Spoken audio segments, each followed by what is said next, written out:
Right. Hey everyone, this is your host Paul Gaither. This is my Xbox 360 dashboard. This is Madden 17. I got myself a special guest here. Let me go click on recording the dashboard. Alright. Retro Rewind Sports. What's up, bro? Say hi. How's it going? It's good to be here on the Paul Gaither channel. Yeah, let's go. Let's see the intro for this game. Man, you made me do this. You make me skip 16, bro. Killing me. They're probably all the same anyways. Yeah. Oh, what an intro! Let's go! It's on EA Sports! Fucking mess, bro. Where were the days of Madden 8 and Madden 9, Madden 10? What is that, bro? I don't like to cuss on my channel, but come on. Welcome to Madden NFL 17. Before we hit the gridiron, let's take a look at a few options. How about we don't? How about we go back to like the PS2 days where I just get and play the game?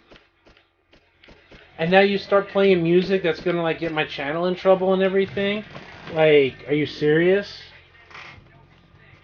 Copyright? If you're new to Madden, we recommend starting on either rookie or pro difficulty. No, shut up. Just to I'll get do what I your feet want. wet. The blocks are so big, it's like a little kid's game. Like you can't read. You gotta go to the big block. Oh, absolutely, man. EA Sports Track on Spotify, Twitter, X. Have you tried TikTok recently?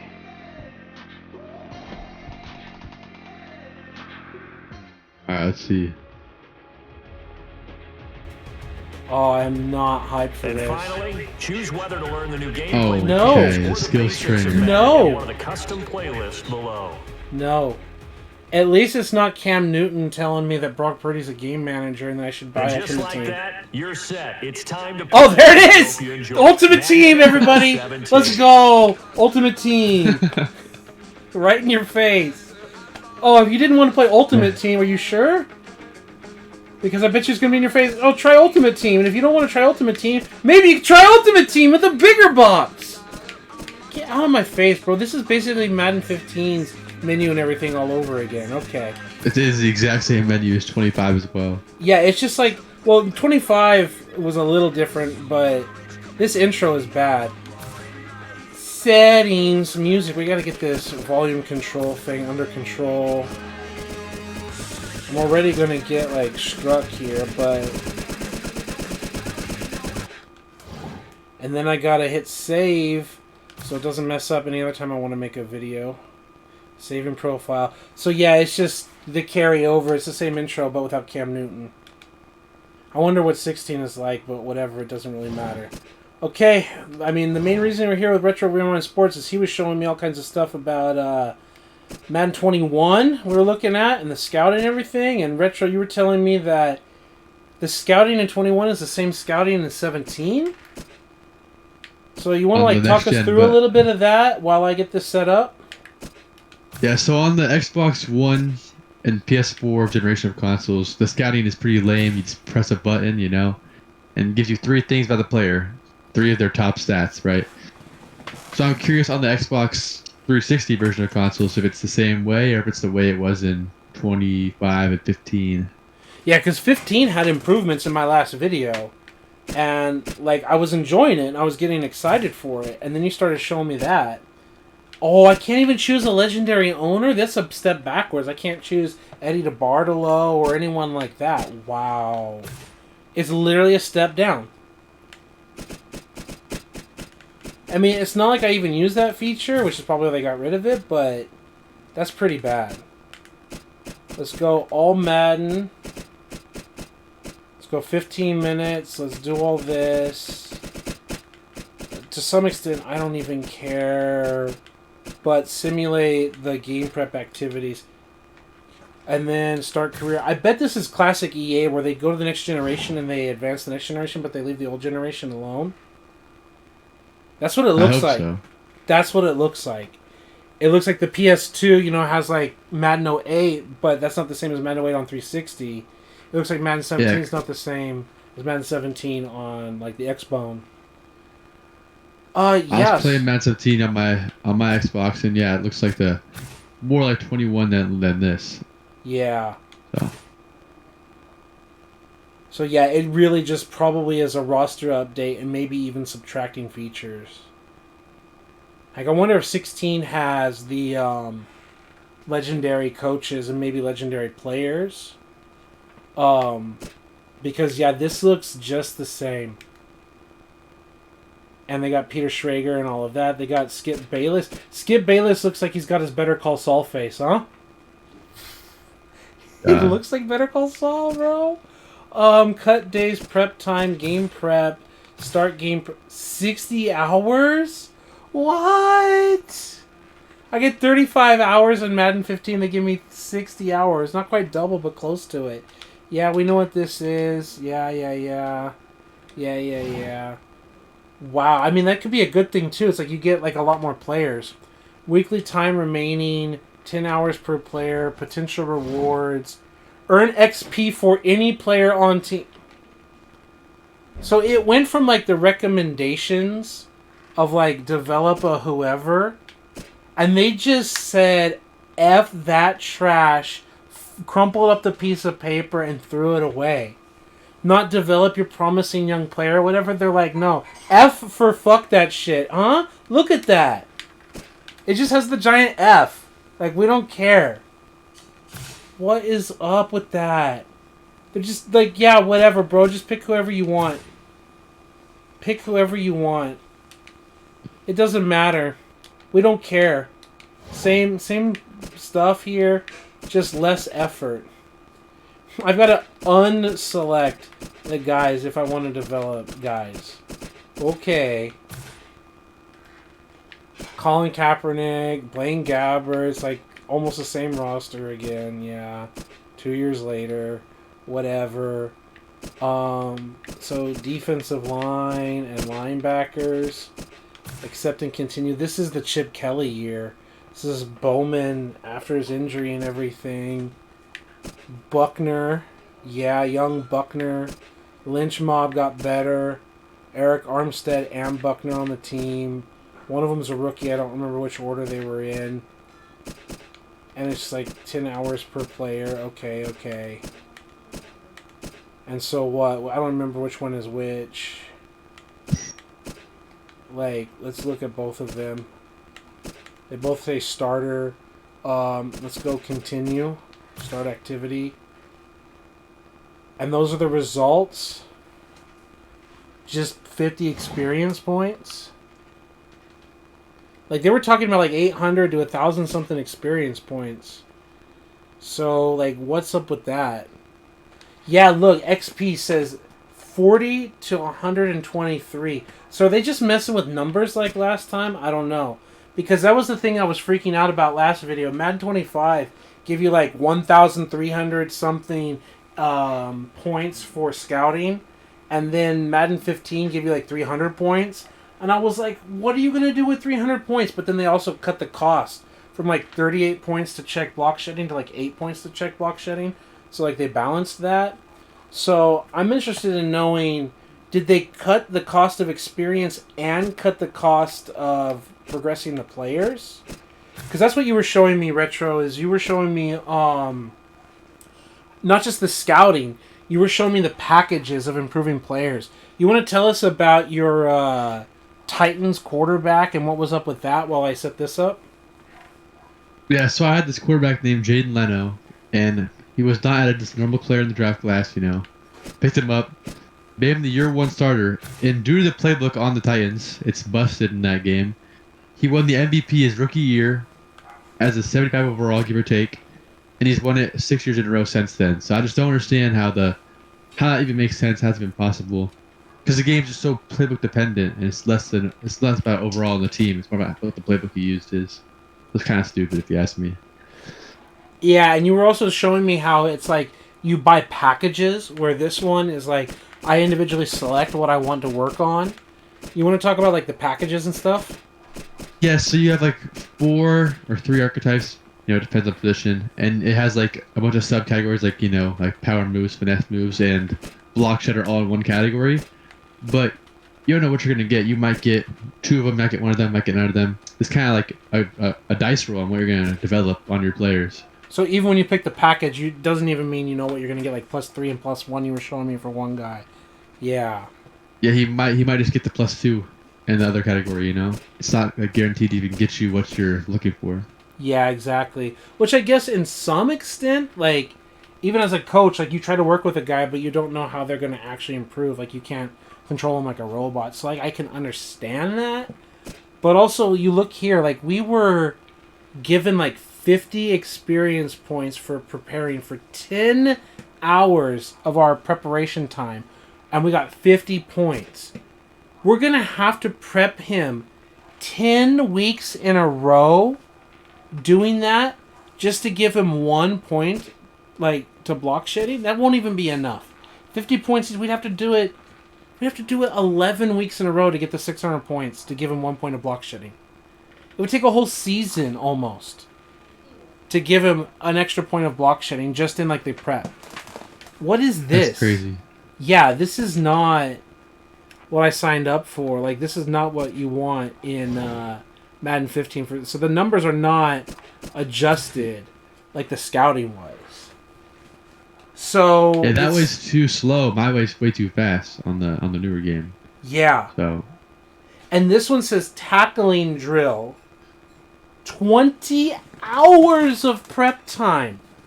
A third of our prep time for one player, I'm assuming, for a tackling drill. This is the one that says there's like 19. Okay. So they're like tackle drill, ball hawk, stick passing spot, slide protection. Slide protection, is that at least going to help the offensive line? Okay, because there wasn't an offensive line, or if there was, I didn't see it, skill trainer. But the rewards are like 100 to 300 XP, which isn't even enough to give me like a point of a skill. Where the other one was like giving me like 1,000 points, so I could get like 2 or 3 points of a skill. So yeah, it's like the stark opposite. It's like, feels like it's really drawn back. And this one, if I click earn XP or earn confidence, it's basically the top left. It's this box, but down pick this box. That's so bad. Look at that. Increase XP or confidence, or increase XP or improve confidence. And if I go to that, I can choose, if I've already chosen that I want to improve XP, I can choose if I want to improve XP. But now it tells me how many hours and who it focuses on and all of that. Oh my goodness. That's so dumb. So if I want to improve my offensive line, I don't even know this 49ers roster. Like, I don't know it so well. So, like, who's like it here? Martin. Yeah, he's like 2 more years into his career. No, I don't want... Oh, I didn't even want to start the activity. 40 points. Staley got 83 because he's like a vet or whatever with this like superstar, whatever. That's what... It took all my hours. This was the result, bro, of all my hours spent on helping my offensive line. That was my prep for the week. I got 50 points, 80 points. That's all my prep work. Not even enough to improve a skill or anything. And I have no more hours available. That is weak. So stupid. That's so much weaker. Like, maybe Madden 15 is too powerful. Like, oh my god, there's so much trade block here. Which, I mean, is, like, fine. Like, the computer's willing to do that. But sim to the regular... Okay, let's go to the league options. I'm Trey Wingo. Shut up, Trey. Shut up, Trey. Nobody cares, Trey. Settings...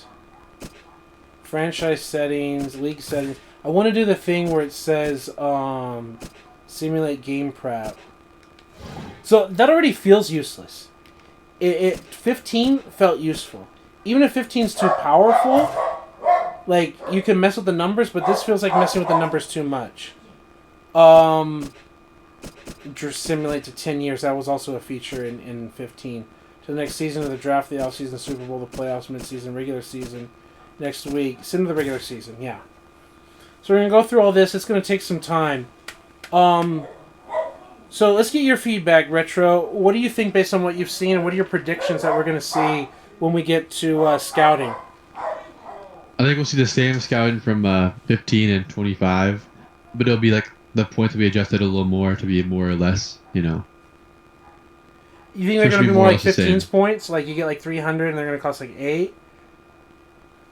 Yeah, I think probably the same system though of scouting. Yeah. So we're going to take a look at that. I agree with you. And I bet you they're not going to have changed the points since 15 because it looks like this game prep is exactly the same, just less effective. So I don't know if people were complaining, and maybe it's valid. Maybe people were complaining it was like way too powerful and it was like as fast and as hardcore as what you were telling me in Madden 21. But that just seems like outrageous, and the league is just filled with stars. Yeah, sure. There's got to be a balance between like useless and overpowered. Part of the thing with overpowered is you can just put your points into practicing their confidence.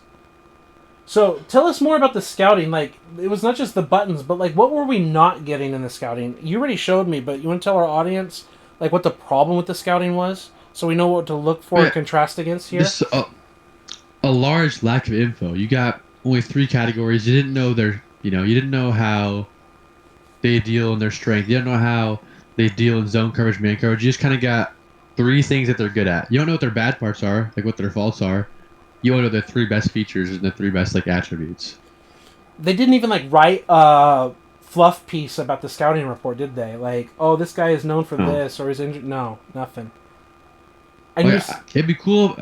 I mean, it sucks either way, right? But if I got 3 good things and 3 bad things, that's a little more fair. If I'm just getting 3 good things, that's it. yeah.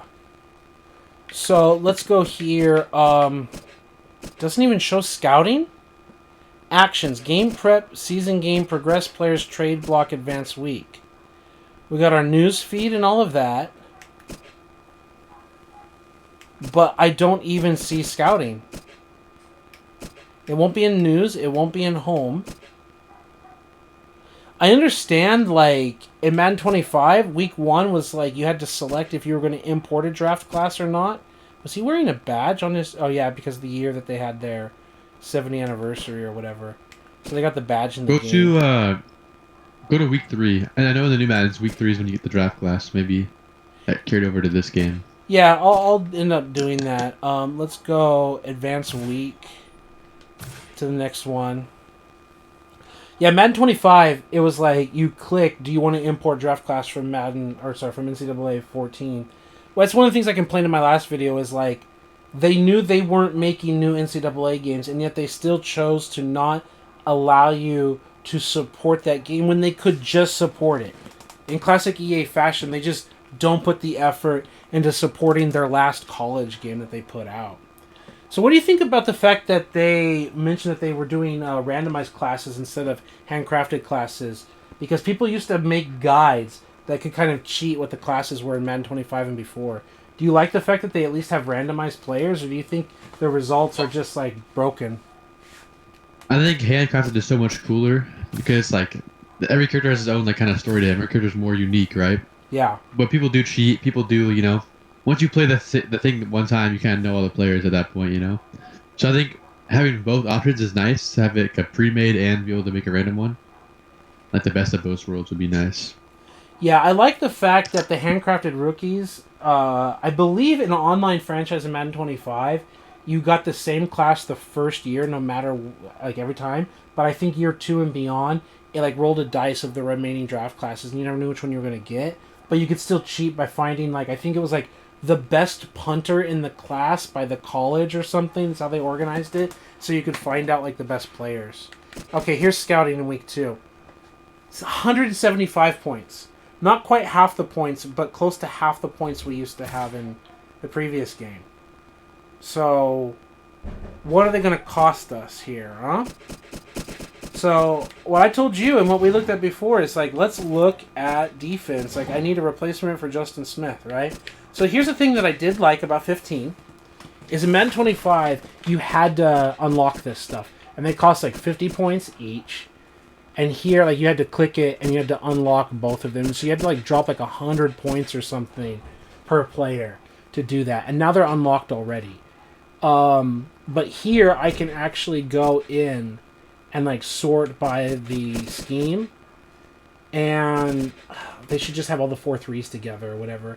But zone blitzing 3-4, attacking 3-4. At least they got rid of, I think, base 3-4, because base 3-4 doesn't exist in Madden 15, yet players still have that scheme, which was an error. But they talk about versatile player style. Yeah, they're all versatile, which I don't even know what that means right now, because that wasn't in the previous game, so I haven't read what it actually means. But here it basically tells me there are 4 guys I should target at right end. So what are your thoughts on this versus Madden 25 where you had to unlock everything? Do you like it more this way or the other way? What are your thoughts? I think that scheme, I mean, I feel like that should be a free kind of thing to know, because you saw him playing college, the scheme, right? Yeah. But I think everything else is like good in the other game, like having to find it all out yourself for the most part. Okay. So let's go here, like, even if you win the Super Bowl, you should be able to potentially get this guy, because he's going to be like pick 32, right? Okay, so what do we have here? Okay, so it's the same points, but you get fewer points to work with. Okay, so I don't know what the raw math is. Maybe I'll have like too many points left over. But in Madden 15, they were giving me 300 points to work with, and now they're giving me 175. Like, what's your prediction? You think like that's going to be too few? Do you think there's a reason why they like significantly cut out like 125 points worth of scouting points? What are your thoughts, man? I think less might actually be better, because like, you know, you're not going to know anything about a player. You know, you only have so much time to like scout people in real life, so I don't think less is actually that bad of a change, you know? Right. You have to just really think about it. Really conservative with what you do with your points. Really smart with your points. Okay. Let's kind of find out. I mean, if you gotta go, we gotta go, but I think this is a way to kind of test it. Like, I think this whole thing... Should I even scout finesse moves if we're talking about 3-4 linemen? Or should I just, like... Because I don't expect finesse guys. Do you think I should just not waste the points? Like, do you think that's like a evaluation thing? Yeah, it's totally like a team-to-team kind of thing. Like how you build your team, you know. Yeah, let's should maybe not you even scout. bother about that, because we just want power rushing guys, right? I don't know. Maybe it'll cost us too much. Maybe it won't. Like, will those 8 points, like, chew us up in the back end or not? So those are our guys right now. If we go block shedding... So we got block shedders, and that's what you would expect out of 3-4 linemen, right? Is like block shedders. And they're all bad at finesse moves, which also we would expect, so maybe we shouldn't scout it. And we've got one guy who's like truly good at also both block shedding and power moves. And he's the one that's projected to be a first round target, where the other guys are like second, third, fourth round. Like, thoughts about not finding a gem here, but like having their ability line up with their draft placement? I know it's a small sample size, but first thoughts here? I don't know. It's definitely different. It's interesting. Like, such a contrast to the newer games where it's like, it's just much more personal, being able to pick, you know, skill to skill. Base 3-4 is still here. That makes me want to back out and go to Scheme and see if you can even pick base 3-4, because to me, that was a problem in 15 when I was messing with it, is that I couldn't even select a base 3-4, and if you're supposed to match schemes, and you literally have a player that has a scheme that you can't even choose, okay, it is here. It was missing in 15. I thought that was pretty bad, that there was literally a preferred scheme that you couldn't even have, right? So we are, and we do have it. And that was also a 15 problem, is my Niners were set to base 4-3. Like, I'm willing to bet that anyone that starts a franchise, the Niners were, like, by default with the wrong scheme with 15. So that's also, like, a minus point there. But that's a good little check. So that's, like, a tiny improvement. Let's go look at left ends. Because this is just the first week of scouting, too. Like, we're going to be learning a bit of information here, right? So, I mean, technically, he's the only one that's, like, the ideal scheme fit for our team, right? And there's, like, not any right ends that are ideal scheme because they're attacking 3-4, right? So, that's interesting as well. I wonder if like I don't know if the game says like 3-4 in general. Like you get not as maximum points, but like maybe 3/4 of maximum points or whatever. I don't know how that works out. I don't know the intricate details. And versus like a hybrid attacking defense, because hybrid can be 4-3 and 3-4. See how he's got 3-4 versatile, but he's hybrid, so he can go in like both 4-3 and 3-4 teams. I would think, because Josh Lumen I trust, but EA I don't. I would trust that Josh would say if he's a hybrid guy, then it doesn't matter if you're 4-3 or 3-4. Like he can like fit with you. And any kind of 4-3s like base versus attacking versus whatever, like if he's a perfect match, he's gonna get like the 100%. If he's like in the same scheme, whatever, he gets 75%. If he's hybrid, maybe he gets 75%. I don't know, but if he or maybe 50% or something. And if he's the opposite scheme, he gets like 50 or 25% or whatever. I don't know. But let's check him out, huh? Let's go here. Let's just do power moves and block shedding. Power moves and block shedding.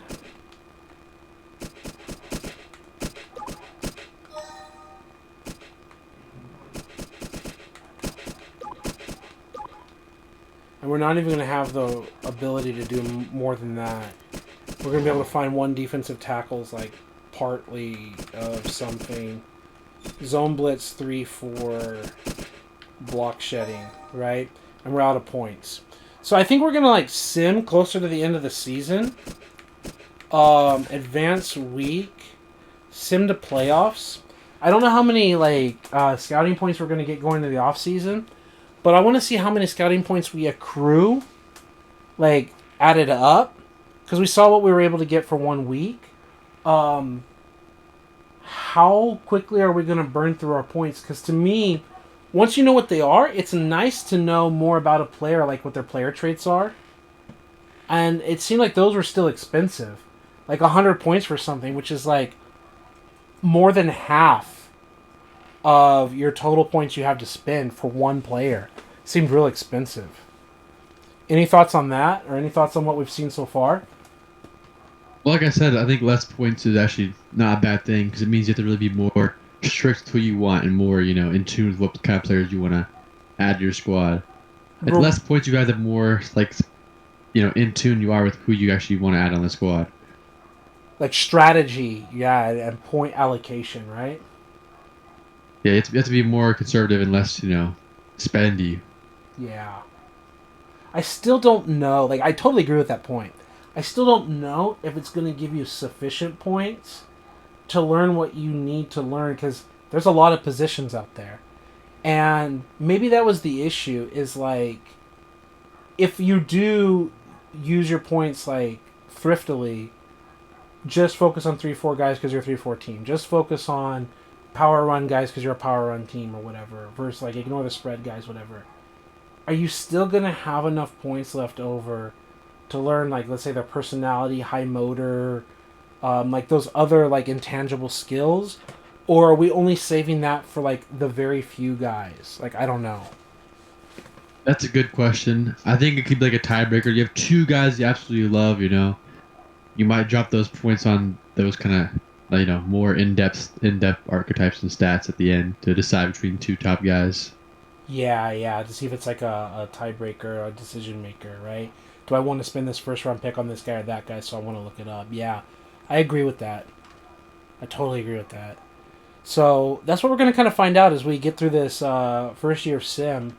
Is it can be a little boring, but I think this is another point. And I think it's also true for 15. I think going from 25 to this, they allow it to be less boring. Like, in 25, you click and drag and drag and drag and click this one time, and it was very time consuming, right? Like, I did that with you offline, and you were going through it, and it was a drag. Like, it took time. Whereas here, if you're just doing a little bit each week, and you're trying to rush it like we are, you can pick up information as you go along. So Yeah, I agree. Yeah. Well, in Madden 21, you can scout so fast. You can learn the best players immediately. Like, you can scout. Like, let's say if I have Mahomes, I'm still gonna scout top QB. I can just do it so quickly, and I will have so many points to spend too. Because you get 200 points a week, and you can cost 15 points to scout. That's a lot of scouts per week. You know what I'm saying? Yeah. So you can learn like the whole class, and there's that's kind of broken if you ask me to have the whole class and know who's good, who's bad. But also, based on how limited your scouting is, how do you define who's good and bad with the limitations on a scouting in that So game? in Madden 21, you get 3 things only, right? But at the bottom there's a little thing that says either early first round, mid first round, late first round, or whatever round it may be, right? And so if it's an early first round player, that's how you can tell whether they're one of the better players in that round. Or an early second player is one of the best of the second round.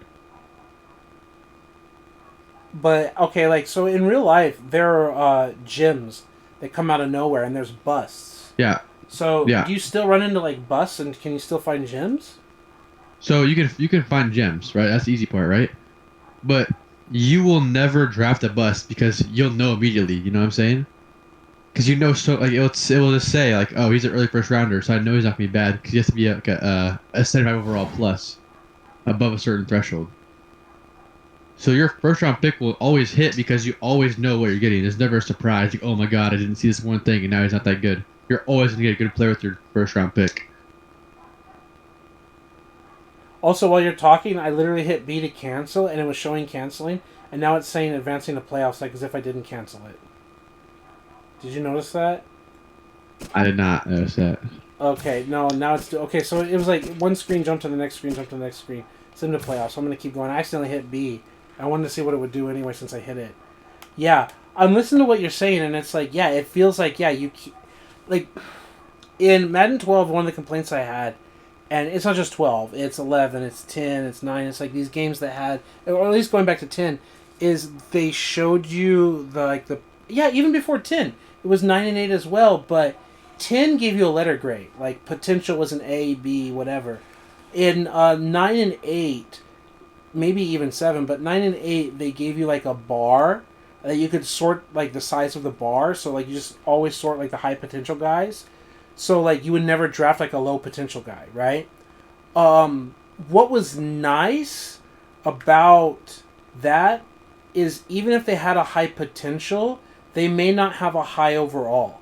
Like you could have a guy that was like a 47 overall with like an A potential. And it's like, bro, even if he goes up like 8 points a year, his best he's ever going to be is like upgrade to like a 70 or something, you know? So Yeah. they would like throw in those like, yeah, this dude can go from like a 40 to a 70. Like he can be considered like a nobody, like unrestricted free agent or like Mr. Irrelevant. And after like training with your team for 3-4 years, whatever, like he could be a solid backup in the league instead of like a practice squad guy or whatever. And he could really contribute to your team as an average like 70 overall backup that can just be special teams. And it's like, yeah, he had the potential to grow into that from like 40 to like 70 something. Okay, like I get that. But it's also a trap so that you don't just draft like that 47 overall in the second round thinking, oh, it's A potential, I'm going to take this A potential guy, and you got like a 47 overall, right? So, I mean, they had trap players like that.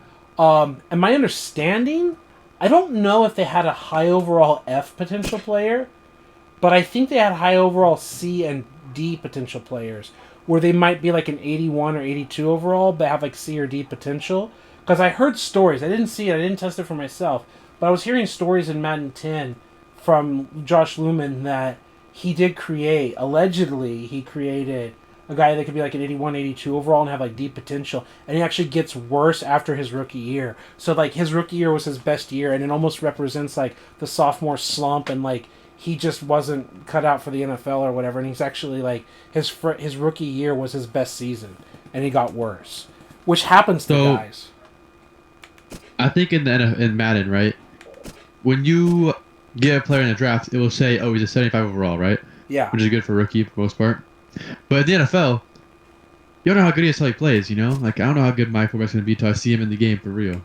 We see plenty of guys like in the NFL, like, who's a good example?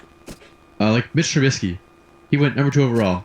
the Bears probably thought, oh, it's our guy. But they know how good he was to play, and he played pretty bad in his first career for the most part. I agree with that. I've heard that before. The number one pushback that I personally have always had, and I've seen other people say, is like, there are guys who maybe you just talk about like the take, but it's like, are not good. There was a really good clip I was literally watching today. I forget the YouTuber, and I want to give him credit, but they were talking about, I think they were talking about like the black versus white Pro Bowl like topic, but then they were like diving into like the stereotypes of players, and one of the things he was talking about is like Merrill Hodge, who was a famous fullback for the Pittsburgh Steelers in the 80s to early 90s, and he became an ESPN analyst, and he was talking about Johnny Manziel on ESPN. He was talking to Skip Bayless and Stephen A. Smith, and he was saying like, anyone who rates Johnny Manziel as a first-round draft pick needs to reconsider how they evaluate players, and they would probably be out of the league within 2 years. And this guy who's like playing this clip of Hodge saying that is like showing that literally the Browns drafted him in the first round, and the Browns coach is like, I don't even know if they have NFL jobs like 2 years after that happened. Like, he perfectly predicted. He's like, dude is not an NFL player, or at least definitely not a first round player, and the people like this that think like that shouldn't be in the league. And it's like he hit it like a bullseye. And it's like there's certain guys, like I remember when Tebow was drafted and everyone was like, okay, Tebow might be able to do something, but nobody thought he deserved to be a first rounder except Josh McDaniels. And we know what kind of a bad head coach Josh McDaniels is, right? Like, he just got fired from his next job, right? It's like, the dude is a team ruiner. And it's like, I think some of these coaches get really arrogant. Like, I don't know if you've seen that clip of, like, who the hell is Mel Kiper, right? But it was like, Kiper literally talked, like, that line came from the fact that he said, this is why the Colts draft high every year and blah, blah, blah. And he wasn't wrong. And it was like, I don't remember who he was really hyping up, but if I recall, Kiper's like prediction was mostly on target as well. Like, the dude you drafted as a bust, I think he was like trying to talk up Trent Dilfer or something. He's not a great quarterback, but I think the Colts ended up drafting some nobody bust, and Trent Dilfer has like a Super Bowl ring and like was a journeyman that played in the league for many teams. And it was like, do you want a bust or that? And it's like, he was right. And I know there's counter examples, but it feels like there are dudes where you're just like, what are you doing? Why are you drafting this guy? This guy is nothing. This guy is garbage. Like, as a Niner fan, A.J. Jenkins. Like, there was a war in the Niner community over A.J. Jenkins. We're like, boo, this is a bust pick. And people were like, give him a chance. And, like, the season was going on, and he couldn't even, like, get into a game in garbage time. And we're like, this dude is a bust. People who saw him in training camp are like, this guy can't play. And it was like, he had 0 targets his rookie year. They're like, let him develop. He's a young project or whatever. Year 2, he was traded to Kansas City, and he had like 8 targets like in his career in like his second year, and then like Kansas City cut him or whatever. It's like, there are guys where you're just like, why was this dude a first round pick? He can't even play. So to me, like, there's a pushback. I know it's like a long story, but I feel that there is a pushback. Like, sometimes you're just like, what are you thinking? When you draft Jamarcus Russell, like, what are you thinking? Like, I can understand the Ryan Leaf situation, because I think a lot of Ryan Leaf was, like, study and his personality versus Peyton Manning. Because people were like, should Manning or Ryan Leaf go number 1, number 2? And it wasn't about physical traits. It was, like, stuff that you can't measure. And on the flip side, it's like nobody, not even Kyle Shanahan, like, believed in Brock Purdy. Like, there's a reason he fell to the 7th round. You know, and like he was almost undrafted, and they wanted to take him instead of dealing with undrafted free agents. It's like they didn't see it coming. Like, air quotes, nobody saw it coming.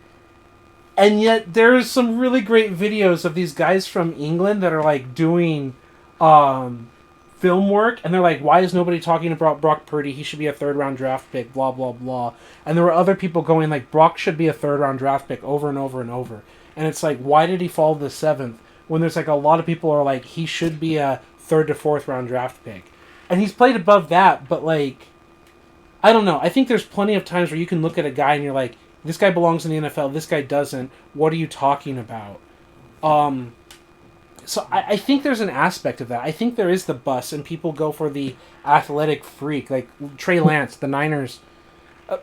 Like, side note, I think the Niners trade was not to go up and get Trey Lance. I think the trade, a lot of people speculate, was to get the number 3 pick to then use that as leverage to get Aaron him Rodgers? from Rodgers from the Packers. And then when that didn't go through, they were kind of screwed with this pick and didn't know what to do with it. And it was like, we got to do something. Who are we going to get? And we're going to get Fields, Mac Jones, or Lance. And it was like they went with Lance, which was like the worst of the decisions. Like, people are making jokes that, Mac Jones might be the MVP candidate if he were playing with the Niners instead of Brock Purdy or whatever, because he was a Pro Bowler as a rookie. And it's like, there's many jokes that Mac Jones might actually join San Francisco next year, and Sam Darnold will, because he has a 1-year contract, Sam Darnold played today to audition for other teams, and Mac Jones might join San Francisco now as the next year's backup. But it's just one of those weird things where it's like even Kyle Shanahan felt that they could draft Lance just fine with a number 3 pick instead of, I don't know, going after Micah Parsons. Okay, we're screwed, we didn't get Aaron Rodgers, but let's do something instead of waste a pick on I don't get it. It's just, to me, I think there are guys that just have bust written all over them and people don't want to acknowledge it because of their ego. And I think there are good players that are sleepers that you're just you're staring it down and you're like, this dude is going to be good. Why is nobody listening to me, I don't just mean me. I mean, I think you see that over and over and over again in the draft. And I think it kind of plays out, circling back to Madden, is I think it plays out, at least in Madden 25 and what I was looking at with Madden 15, is that we could find those, draft gems. So, as you saw, we had a side conversation. I'll let you respond to that. We were not allowed to do scouting by the end of the year. So I don't know if I've missed my scouting window, but I'm going to advance to the end of the season. Thoughts on what I was talking about and thoughts as we move on to the offseason? Well, talked about Johnny Manziel. I don't know how he got drafted in the first round. How people mess it up. And same with Tim Tebow. I think you're right. People just make bad decisions, but there are some players that we think are surefire guys, but they end up being busts. You know what I'm saying? Can you give some examples? I'm not saying no, but can you? I mean, if Trevor Lawrence plays like this the rest of his career, he's a bust. I did this season, and they missed the playoffs, he's a bust. And everyone thought he's the next Peyton Manning, the next Andrew Luck. I think that's an interesting example because I don't watch a lot of Jaguars games, so I'm not going to act like the most informed of him right now. What I see from him is I see a lot of really good ability, but it's he got really held back his first year. And I still see him as for example, better than I ever saw Alex Smith. I know that's not a high bar to clear, but Alex Smith is a good example of someone who was in a bad situation and then finally had some good development with Jim Harbaugh and Andy Reid and really became a solid quarterback. But the whole time you saw the potential of why he was taken first. Not first, but first round, I should say. Because Aaron Rodgers should have been first. Still bitter about that. But from Cal, he's literally right next door and was a Niner fan growing up. But Alex Smith is just he was so mismanaged that he had to work his butt off just to get to a fraction of what he probably could have been under good coaching. Trevor Lawrence, to me, what I've seen is he has flashes of exactly that. Flashes of the next Andrew Luck and the big arm kind of guy. And I've seen him make incredible throws. And I think Pederson, Doug Peterson, whatever his pronunciation for his name is doing a fine job. Is this Lawrence's second or third year? I don't even remember. It's third year. Third year. Lance would have Last been. year. Yeah. Last year I thought he was great. Last year I thought he was top 10, but this year just the major step back is just ridiculous. But a guy that helps your point would be a guy like Jamarcus Russell. People told Al Davis, other coaches told him, other GMs told him that Russell would be a mistake to take with the first overall pick. That he was not the guy, and quickly he showed that he was definitely not the guy. He was probably one of the most like easy to like see busts just coming into the draft. I don't know if I've lost my opportunity to scout by clicking scouting to the end of the season. We're going to keep this conversation, but, like, I'm not seeing the opportunity to scout. Like, I don't know if there's, like... Oh, there it is. Are you serious? Am I going to have 349 points to scout with? Did it, like, auto-scout, guys? I don't think so. I think that's all it gives you, maybe. We'll see. Because I should be having, like, something each week. I'm going to go to... Scouted. And it's only showing defensive linemen.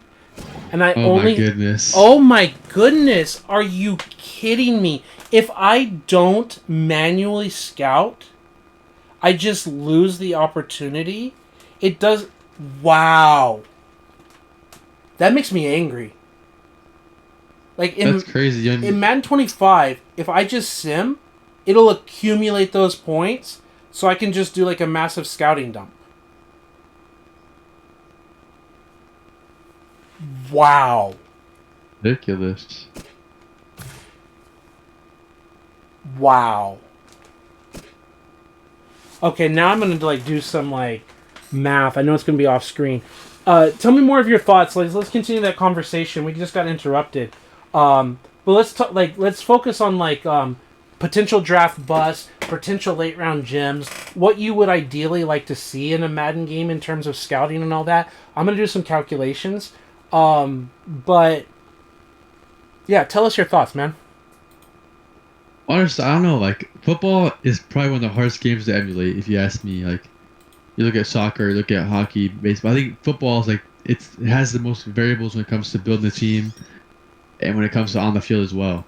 Because just the rules and the physics that you have to go into it.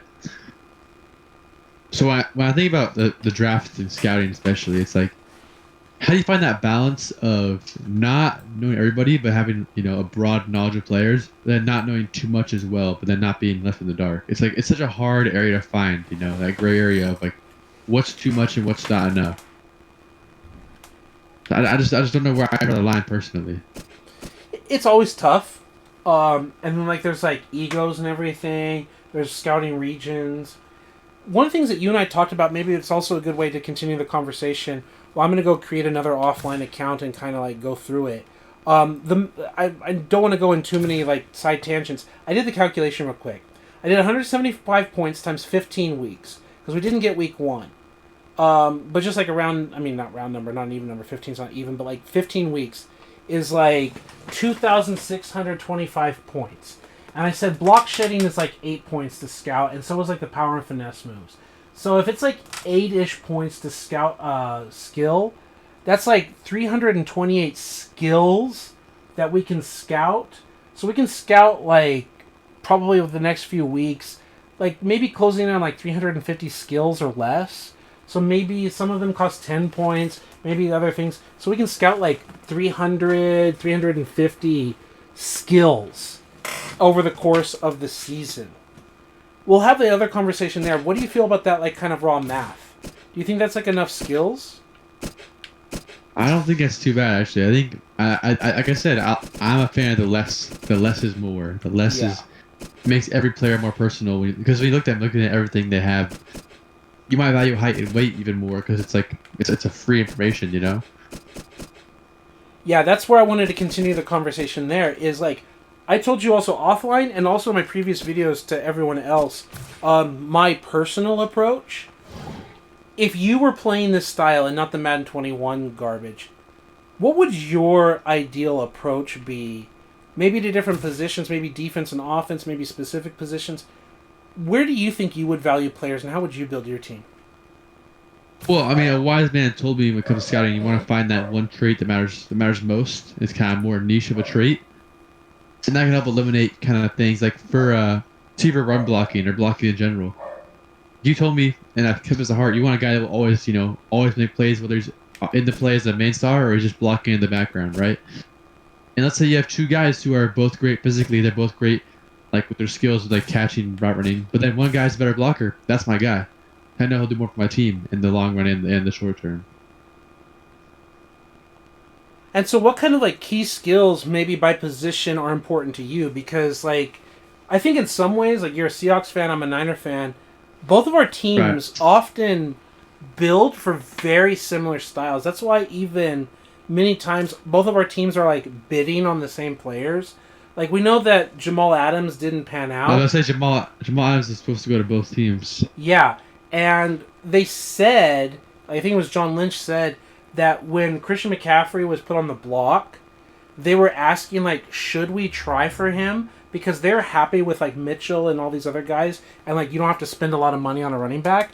And they were like, yeah, but what if Seattle or the Rams get him? You know, because the Rams are literally Sean McVay is one of Shanahan's like proteges. Yeah, And it's like yeah, Pete part of the Carroll same tree. also does zone running. And like Marshawn Lynch would have been arguably just as successful with the Niners as he would have been with Seattle, but the Niners had Frank Gore, you know? And it's like they both have that same kind of approach and run first mentality. And it's just like they're very similar, even right down to playing physical defense and all that. So, what are your thoughts? Like, what different kind of like offensive line, defensive line, like, what are your key things that you would scout for? Or are there some positions where you would go more for athleticism versus like ability skill? When I look at like when I get into a game like a fresh franchise, I'm trying to build a team, and I think running back is one of the most spots I can look for just raw like athletes over skill. It's like usually I want skill, but if I have to make compromise, running back's probably a choice of position I'd do that for. Like quarterback, you need the skills, you know, because even if your guy's like 99 speed, 99 throw power, if you can't hit a doorknob, you know, he's not worth being a quarterback. Really, he can't beat the clutch moments for you. You can't hit the receiver when he's open, you know. So it just you run first, you pass first, you build off play action. You know what I'm saying? So let's keep It's going. just It's interesting you talk about running back. How much of it are you influenced by user control versus simulating the game? And also maybe like we could also like throw in like in the mix. I know it's like a lot of things in the topic, but like maybe like your ideal version versus maybe Madden's not ideal, but what your ideal version would be. Like what do you think about ideal that? version of what? So my thought process is this, and you can like riff off of it. For me, Okay. I think that like for example, I love Frank Gore, and he's got like 96 running back vision or whatever, and he's like dumb. Like he can't see the open hole, and in Madden 25, he has this like thing where you push the right thumbstick all the way forward, like he leans all the way forward. Like I see the same thing with Marshawn Lynch. In fact, you were watching before I even started recording today. Like Lynch will just like run to the back of his lineman and stuff, even though he's got like 96 or Yeah. 97 vision. They're like dumb as a rock. Where like ideally Yeah. they would make like the read and they would hit the hole or they know the cutback if you've got like 90 something ball carrier vision. So with that, like in the ideal world that just like awareness, ball carrier visions, they know how to hit the hole and do that. Would you Right. scout for ball carrier vision? Because like Well, that's why in Madden. Sorry. no, yeah, go ahead. I don't want to cut you off That's your why thought. in Madden I was saying if I need to pick one position to do like more athleticism than skill is running back, because even if I got 99 ball carrier, he'll still be dumb as a rock. He's still gonna run to his guy. You know, he won't find the hole. He won't make his own hole either. You know. Right, So that's right. why as a position in Madden, I'll compromise for not having those like skills. Okay. Yeah, because I think that's a good response for the reality of the way the game is, right? Like, you get... And that was a problem even in my PS2. I play Xbox, but my PS2 generation, Madden 2002, was like... One of my seasons, I signed, like, an older Curtis Martin who had, like, 97, 98 ball carrier... Or awareness. And it was just, like... He didn't know how to run the ball. That's a problem EA constantly has, is they're just dumb, right? And it's like, it was more important, like, can they break tackles and are they fast, right? It's like, because they're just, Yeah. they don't know what they're doing. For me, something that I used to have a lot of fun with Madden 25 is like, if my guy had 90-something ball carrier vision, I didn't mind, like, usering it. Like, I don't use her as the computer, but it's like, okay, Frank Gore's got like 90-something ball carrier vision. Like, I'm going to user stick him because he's got the vision of like a human controlling it, you know? and making up for it. Where it's Right. like, if my guy's got like 77 ball carrier vision, I'm just going to press A button and see what happens, you know? Because, like, oh, he's dumb, but he's supposed to be dumb, right? Right. So it's like, and if game worked right, if the game worked better, if it worked ideally, like he could hit the hole, would you put more emphasis on ball carrier vision if it worked properly? I mean, for sure. Like I said, it depends on your scheme, right? Like, if I'm gonna be a team that's running it a lot, that's such an important thing because he'll find little yards. You know what I'm saying? He'll find the lanes that can get us those like crucial moments, like first downs, and keep the chains rolling. But if I'm more a pass first team, I mean, it's probably like I'd probably say a guy who can probably just grind out some hard yards with his physicality. But there's just some things that aren't worth scouting. Like in Madden 21, if you watch games like CPU, the QBs don't go deep, so you don't really need that deep accuracy. It's more about the intermediate and the short game. Yeah, so you're like scouting towards the tendency of the video game, right? As opposed to which is silly because there's no fun in that as there is in real football. All right, we can continue this conversation, but now we finally, like you said, it's not until week 3 that we can start scouting here. Let's build this into that next layer. I think offensive line, for example, is pretty easy to choose, right? Like, we don't care about speed, acceleration, or whatever. They just give you pass, run block, and impact block, right? Like, they don't even give you footwork or anything.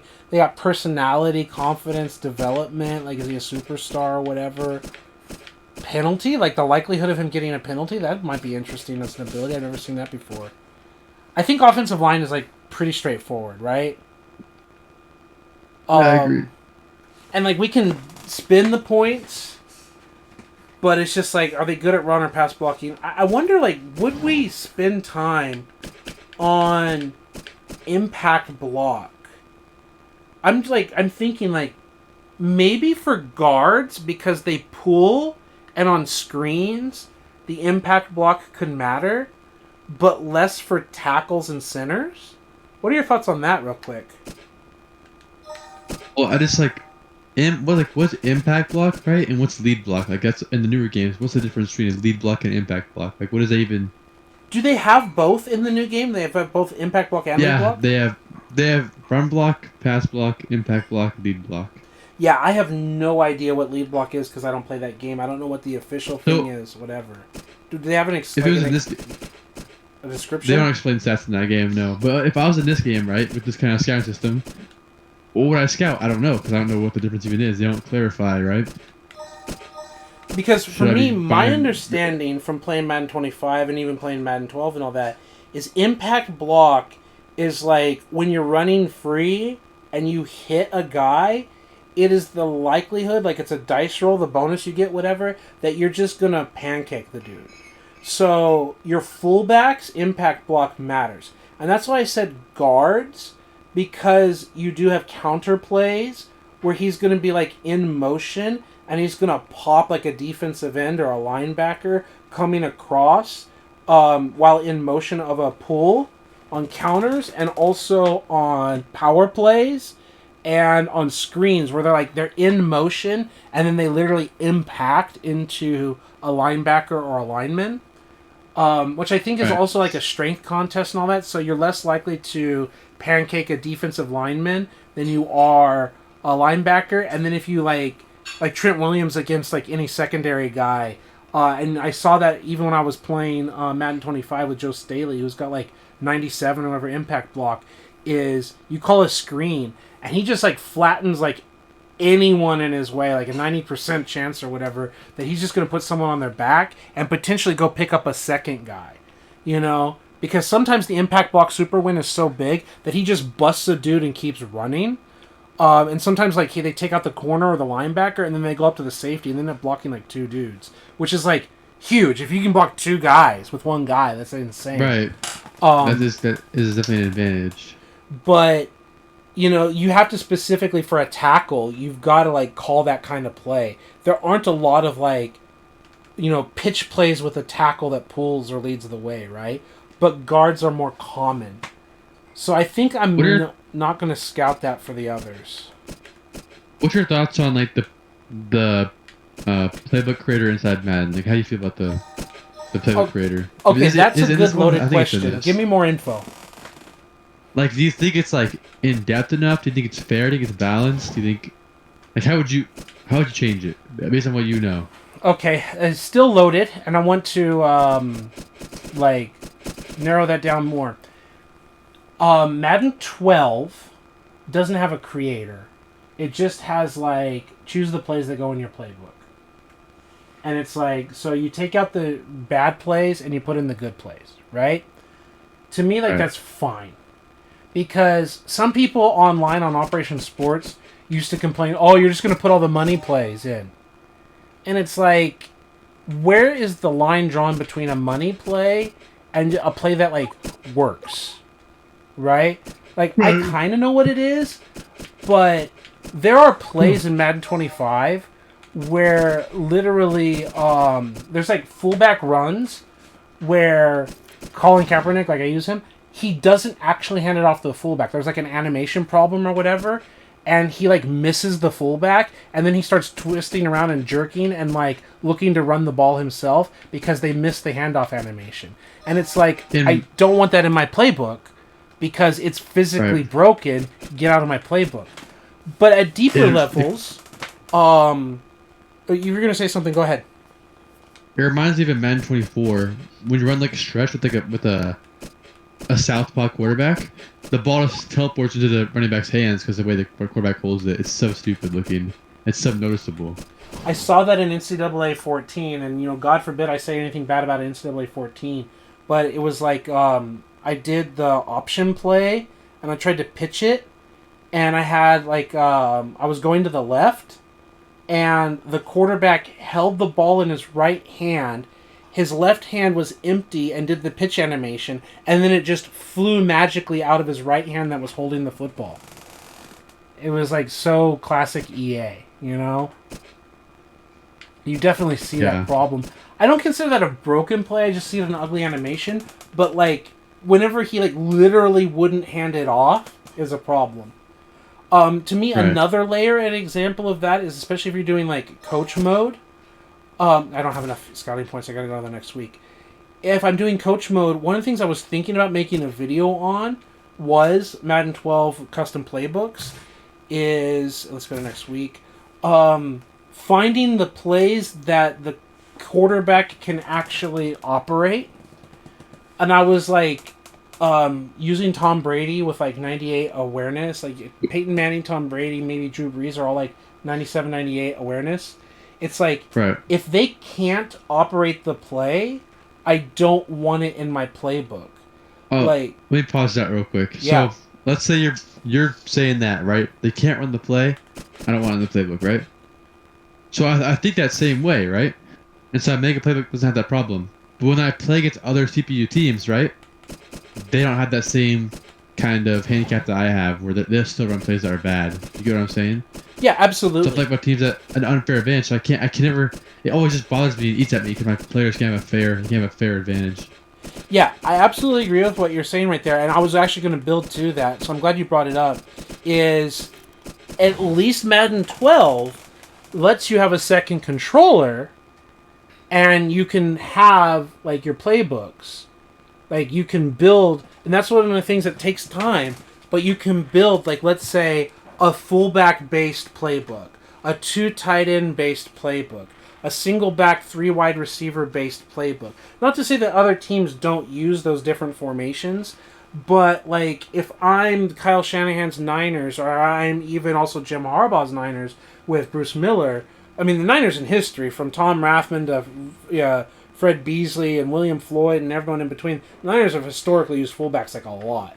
But it's like, 46% or whatever is how many times Kyle Juszczyk was on the field last year, like just under 50% of plays. So, and that's also including the fact that he's not necessarily lined up as a fullback. He could be lined up wide or whatever, but a playbook that utilizes the fullback, I formation, strong I, weak I, split backs, whatever. I can build a playbook that's like built around that. I might build like a two tight end playbook, and I hate to use this example because of the connection with the guy's name, but like Tom Brady had the Aaron Hernandez and Gronkowski like playbook. Yeah. But they also did that years previously, like 2006. They did that, I think, with Benjamin Watson and Daniel Graham. Like, the third most receptions... No, I think the fourth most receptions on the team was their wide receiver. I think it was, like, both tight ends, and then, like, Kevin Falk, the running back, and then finally their wide receiver was, like... Their number one receiver was, like, their fourth receiver on the team or whatever. You know? But that's the kind of thing is I would build, like, a playbook like that. I would build a few different, like, core books so that based on the team I'm playing in Madden 12, it would be like, oh, this is a 2 tight end team, so second controller, 2 tight end book, go. Right? Where if you have, like, the perfect book, then you build it and you give it to them, you select that the controller, the game starts, then you go controller off, because you can do that, and it keeps the game plan that you loaded up, and it undoes it. And I know it's a lot of workaround, and I know it's annoying, but it was one of the... I'm saying. We shouldn't have to do that. EA should have that handled. Absolutely. This is so stupid. Absolutely. It's one of the things that when I was at EA for Madden 11, they were talking about game flow and game plans. And instead of, like, removing the plays, one of, like, the fast ways was supposed to be, because you didn't have playbook editor, you just had game plan, was the star rating, like 0 through 5 stars, but they also half star. Is you just set the garbage plays to 0 stars and the good plays to 5 stars. Like, that was their temporary solution. And they're like, yeah, but you can find the plays you like and blah, blah, blah. And it was like, yeah, I also agree with you. Like, EA should do a better job. One of the other common complaints, and I'm, like, not scouting like I should be, I'm distracted, is, I already did scout some of these guys. Let's see, who didn't I not scout? I'm like, so distracted, I don't want to, like, waste time on too many guys. Is that it for center? Am I supposed to be on guards? I think I'm supposed to be on guards now. I wasn't on guard.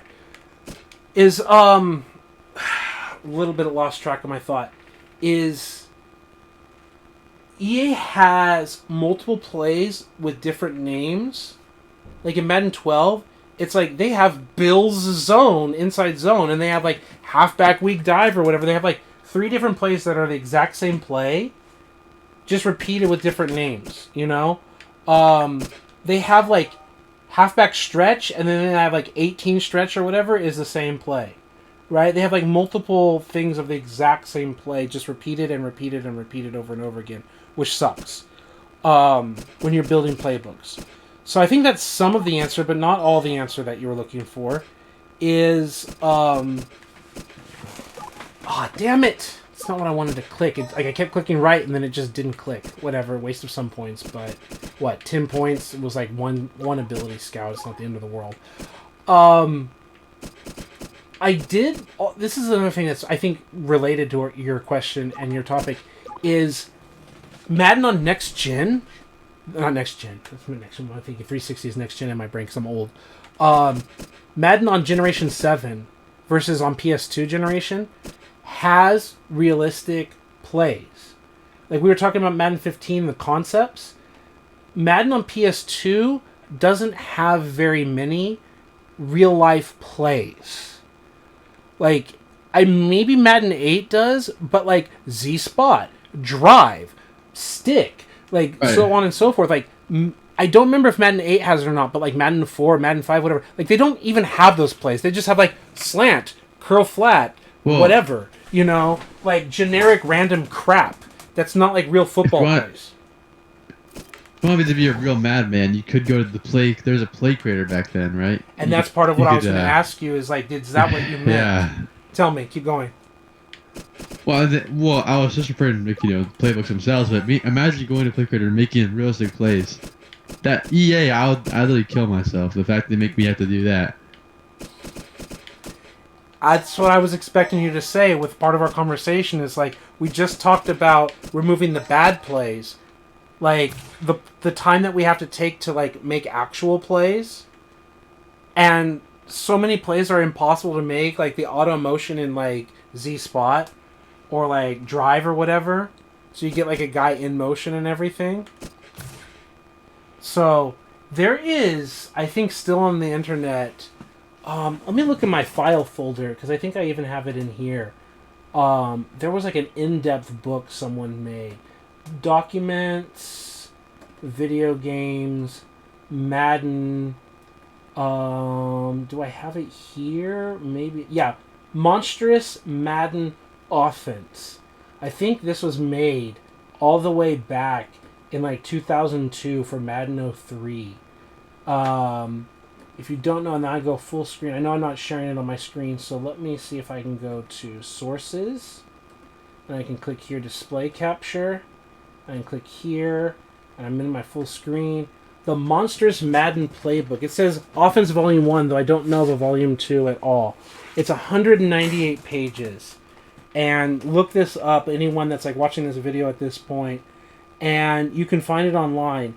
And he talks about like the diamond wing, and he's got the chart, the grid that you would have like in Madden 2003, like the playbook creator, like where the players are supposed to go, and like what the formation is, what its goal is. Like this dude put the effort. Like this is what it was like. Like bro, when Madden 2003 is new, when Madden 2004 hasn't even come out, this is what we did as No Lives. Okay. Like, this was our, like, internet, you know? Like, YouTube didn't exist until 2005, bro. And it didn't, like, take off till later. Like, this is what we did in forums. And this is what this guy put together. And he's like, here's what it is. Here's, like, the quick slants play. Here's the whatever. Here's the read. Here's, like, how to make the play. Here's what the play reads are. Like, these are how to make plays, bro. And this one's just Monsters Madden Offense. Man-made...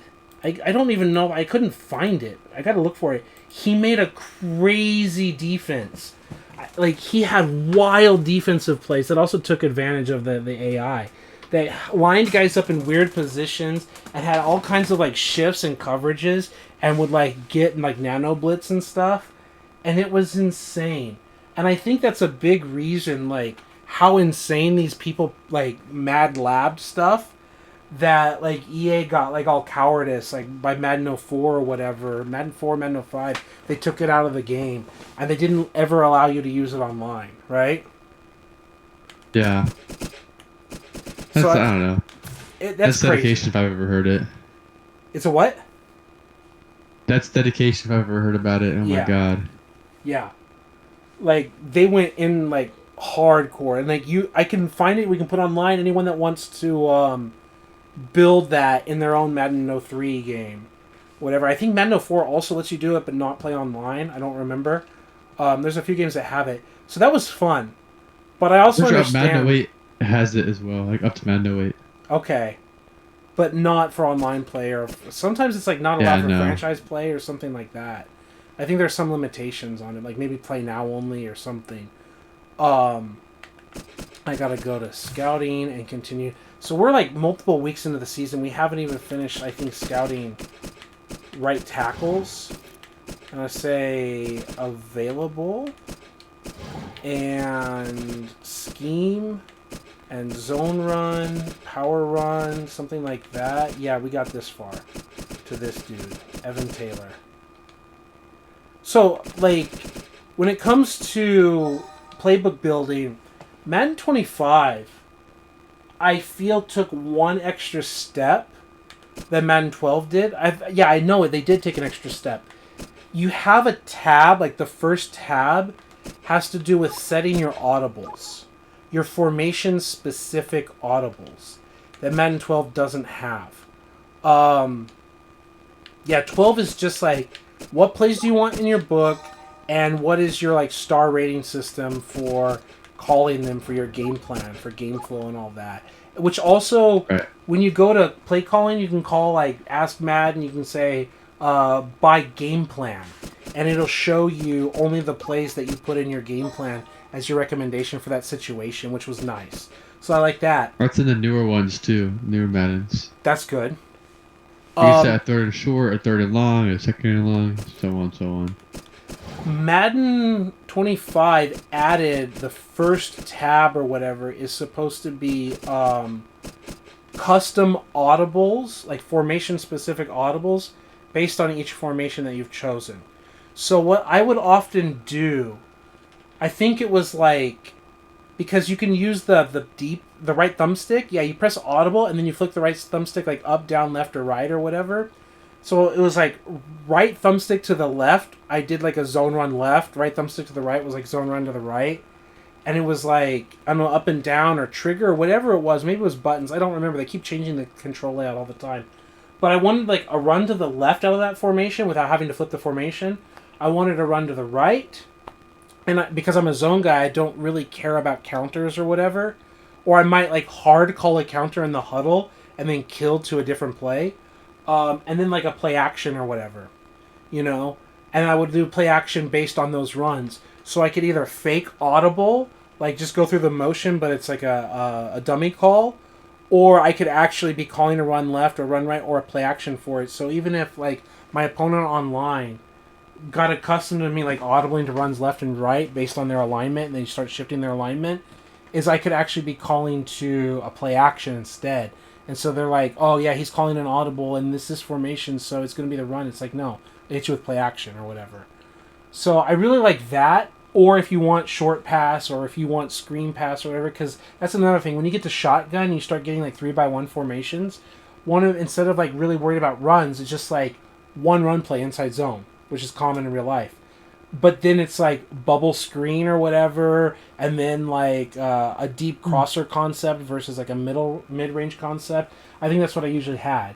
Yeah, like a quick bubble screen if you had numbers, an inside zone, a deep play, and maybe a play action that faked the inside zone or something were like my quick audibles. So that kind of like a real offense and a real quarterback, you could just like come to the line with your base huddle call that the coach has, and if you see a leverage or alignment advantage, you just kill to that advantage that you game planned for, like the bubble screen or whatever, and then go after it. I just effed up. I kind of, was supposed to be going for run blocking. I was doing, like, it was autopilot, like, offensive line. Whatever. Finesse moves, power moves, we're just going to do power moves, right? That was what we agreed on, and then I didn't even do regular block shedding, did I? Yeah, whatever. I scanned him for whatever reason. So we're, like, so many weeks into this. Feedback on what I've answered so far. Any more details of the question that you were kind of asking that we didn't touch on? Well, no, you covered a lot. You covered more than I thought you would. Especially that one guy who made his own damn fucking plays, or freaking plays, put in a playbook. Yeah. But I asked you what your thoughts were about, custom playbooks and how to use them in your franchise and so on. Yeah. Oh, yes. Yeah. So that reminds me, we talked about we didn't talk about defense. That's another thing. For me, I think it's Madden 12. I might be mistaken. It might be Madden 10, but it was an issue. But the AI loves to run Engage 8. Have you noticed that? I did not notice that. Yeah, like, I don't know if it's true. I'm not saying it's not true. I'm just saying I haven't personally. Yeah. We're going into the next week. We're, like, not quite at the midway point of the year, and we're just getting through the offense and defensive line. Maybe the second half of the year we can do, like, receivers, tight ends, fullbacks. We're going to see how it goes. And remember, we're only scouting people that kind of fit our scheme system. I did do zone and power run, but there were still more lineman positions we didn't scout. So maybe like I'm over scouting the two schemes. But yeah, I have like a fuzzy memory on this. Like, I don't know if it was before I went to EA and it was one of the points that I talked about. If it was like playing like Madden 10, because I went to the EA 411, so 11 hadn't come out yet.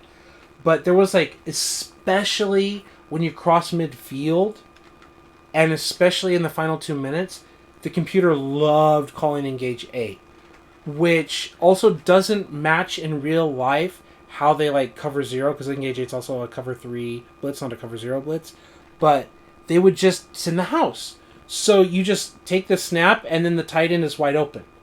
You just like press tight end button.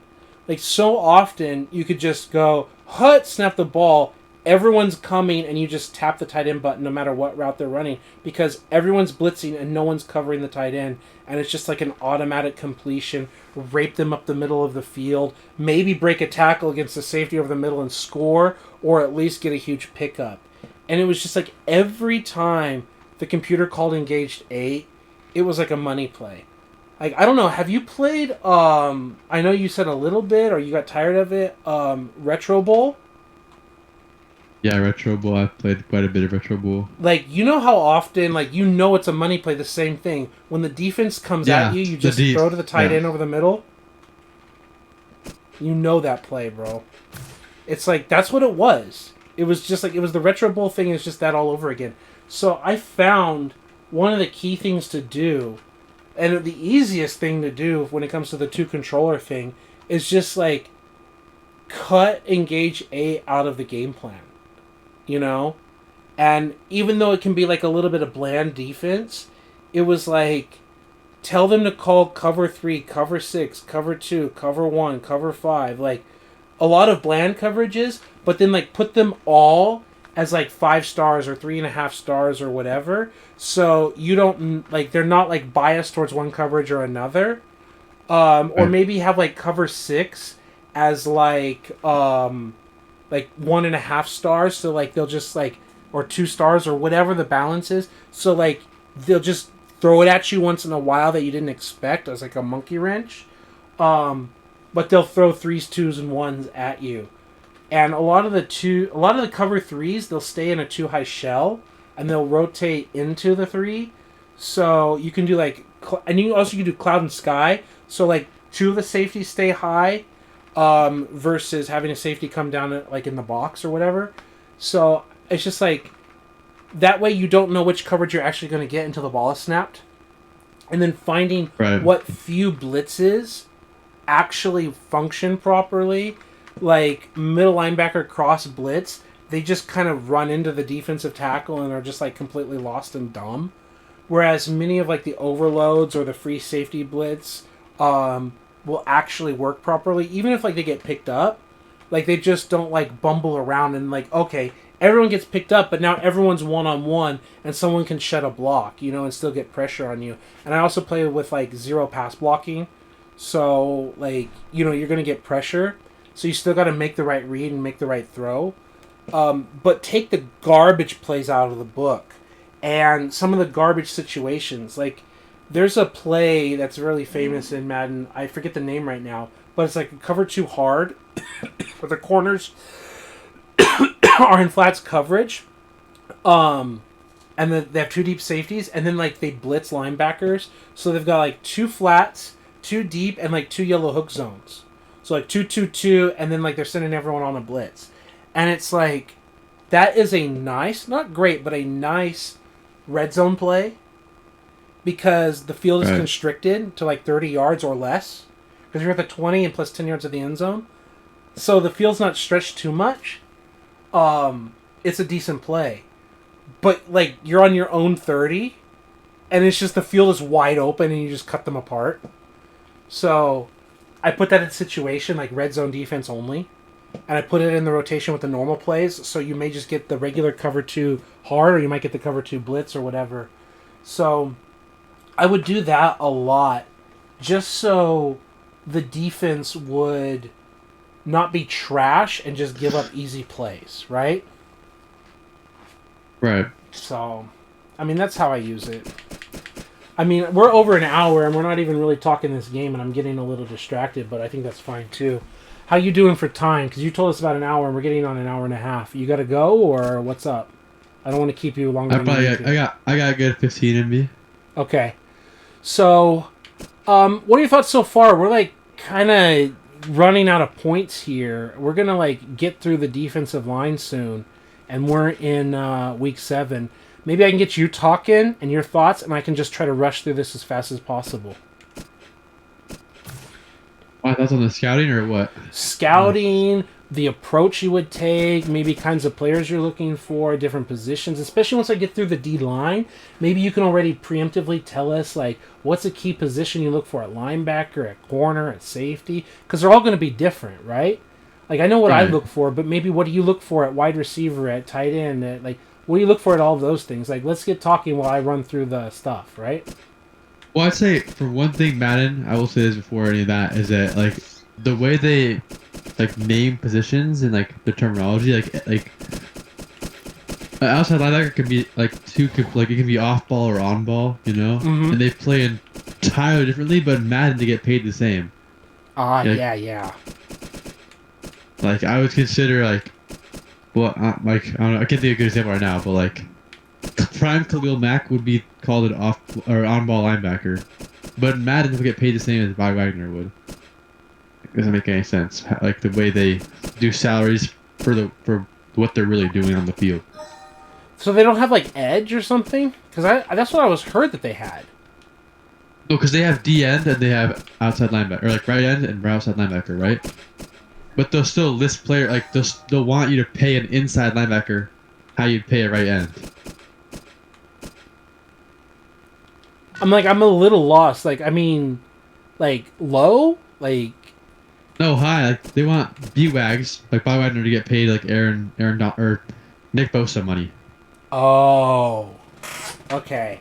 Because like the first example that you gave me, like you Khalil Mack or whatever, and it's like they want to get paid like that. I'm like, yeah, Khalil Mack gonna get paid like big money, but you're saying they want Bobby Wagner to earn Khalil Mack money. Yeah, they want to make that edge money, but he's not an edge. He's not rushing the passer. But you also mentioned off ball and on ball. Is that like something that they say, or do they use the word edge, or what do they use? No, I don't play they it. don't use those terms at all. They should be using those. It's the same terminology as Man 25. It's the same terminology. Okay, maybe I'm mistaken. Like I could have sworn that I saw people talking about like the next gen Madden, like the PS4, PS5, whatever Maddens, having like instead of calling them like defensive end, outside linebacker, whatever, they just call them edge. So like if you had a 3-4 defense, Bosa would be edge, he would be an outside linebacker. But that's just not how it is, or what? Am I mistaken? No, I wish that's how it was, but no, that's not how it is. Okay. It's the same. It's like you see like left end. It's the same way as Man 25, same way it was in Man 12. It hasn't evolved at all. Okay. But also the contracts you said, like, 'cause I didn't remember running into that problem. Like Alden Smith was going to get paid as, like, an outside linebacker, like, with sacks or whatever, and is just having a high rating, like, 99 rating or whatever. Right. Versus, like, let's say a guy who's just, like, a middle linebacker, you know, like Navarro Bowman. You know, like, I don't know. It seemed like they wanted to get paid based on their overall, and I heard some of it had to do with their production.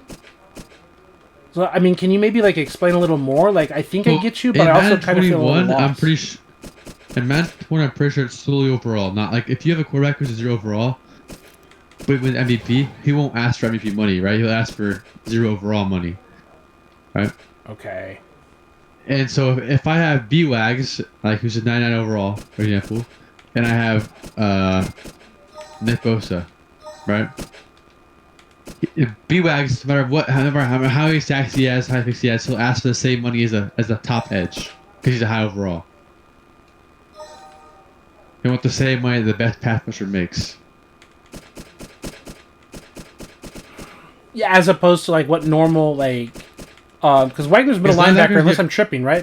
Wags is middle, no? Yeah, like Roquan Smith is not gonna get paid as much as Micah Parsons, right? Yeah, but they're still great at their position, but it's a totally different job. But in Madden, those two guys are gonna be valued the same. I'm sorry to interrupt everything. Look at this, bro. I only see two nose tackles in this entire, like, they said it's a randomized draft. There's like only 2 nose tackles, and they're both gonna be second round. Like, if you want a nose tackle, you have to take him in the second round, or you're not gonna have one. The rest are all prototype. You have Run Stopper 4-3, which, like, you might be able to do something. And I'm not even seeing, like, hybrid guy, because we talked earlier in today's video about hybrid. I just see 2 guys. So sorry to, like, interrupt that. Let's go back to the other conversation in a second. What are your thoughts about this, like, randomness and, like, what we were given? And you think that's maybe just, like, sometimes that's what it is in real life, or what? What do you think?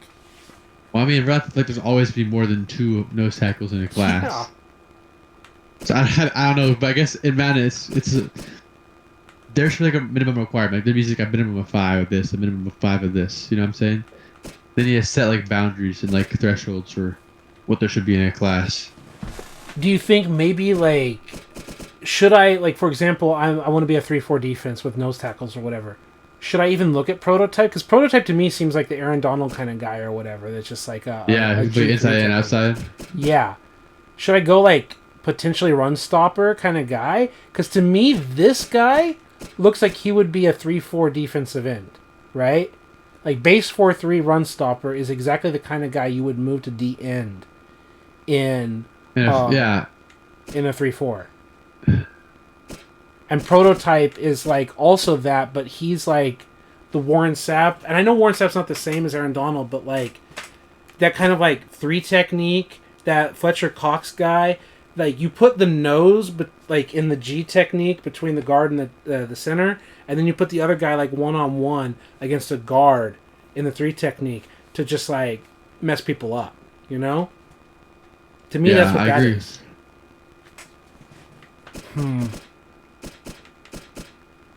So, like, no one else feels like that they would be... And then, like, the pass rusher would be that, too. The Prototype and the pass rusher. And the balance is, like, I don't know. Maybe the run stopper? Like, I don't know. Maybe just have 2 and that's what it's like? Yeah, maybe like that. Maybe I'll look at these. So he's supposed to be like that. Block shedding. He's supposed to be run stopper and he can't stop the run. Okay. And he's like crap at that. But of course, I think he was supposed to be an undrafted free agent, so okay. Block shedding, power moves, finesse moves. Probably shouldn't even be doing finesse moves if he's that guy, but here and here at least, right? And then we've got like a few more points here.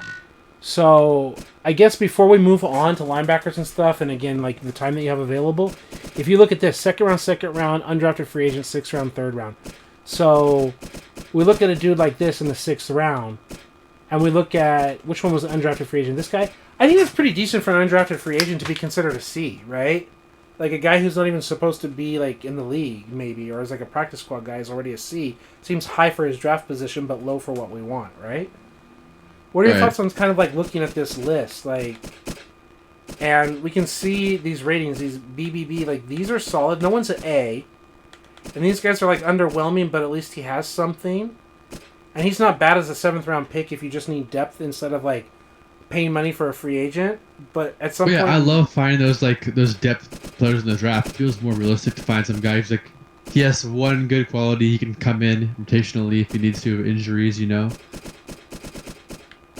Isn't it also interesting here that he's supposed to be the run stopper, but he has a pass rushing move that's better than his run stopping move? He's not rated as like pass rusher, but that's weird. Yeah, he's like rated as run stopper, but I wonder. I mean, it's just like how he's like supposed to be rated.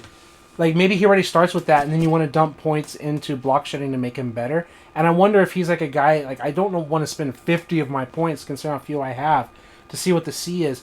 I think you and I talked about it before too. Is like C's are like in the 70s point range, B's are like in the 80s point range, but I think A's are like low 90s, maybe mid, but low 90s to high 80s. I think B's are like mid to low 80s, maybe high 70s, like 79 can still be B, maybe. And C's we saw like 72 or whatever, 75. I don't know if I've seen 77, but I think I've seen 75 to maybe 67 range for C's.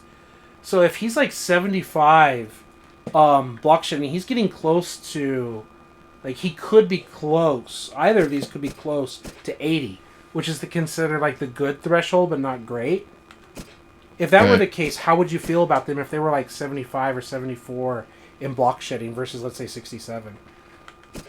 Well, that's a big jump for sure. Yeah. But is it... I don't know. It depends what you're looking for. I mean, if it's a back-end player, it's a player I'd consider taking, you know? Yeah, that's what we're looking at. Like 6th round and undrafted, right? Like you might be able to get this guy with like, you know, the 30th pick in the 7th round, like a Mr. Irrelevant kind of pick.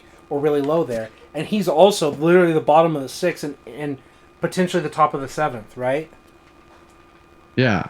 I mean, it's a good value down the board. That's how you find, like, good rotational pieces, good depth pieces. Look down the board and find guys like that who have redeemable qualities, who could do things well.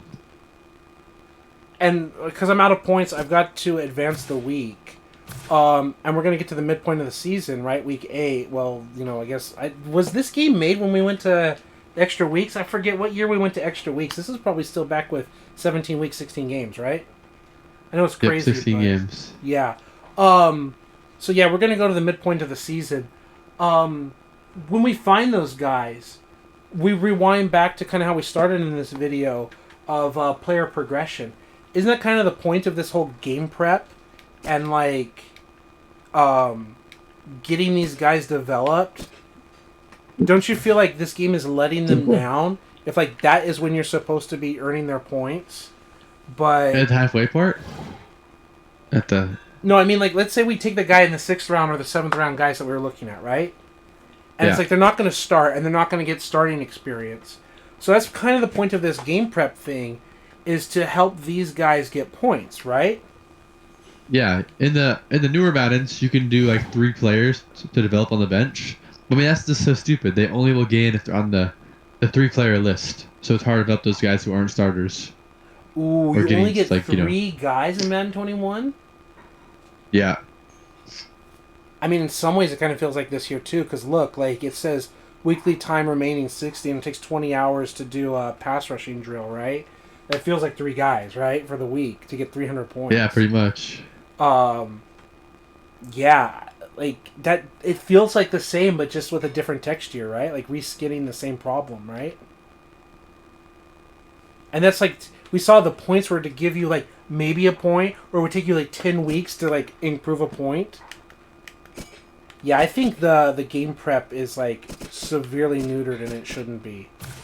I think some of this is, I think we're having a great conversation for the video, but I think we're showing that Madden 17 doesn't have, the right math. It feels like they dialed it back too much. Too much, yeah. So that takes us to our next part that we've, kind of been avoiding, and we've been talking about other things. Linebackers. I know we got edge guys that are pass rushers and all that versus off-ball guys, which are definitely middle linebackers and stuff. What would you look for? What would be your skill trait that you would look for here? Well, I'd say probably. Well, or let's even do this. You're zone blitzing 3-4.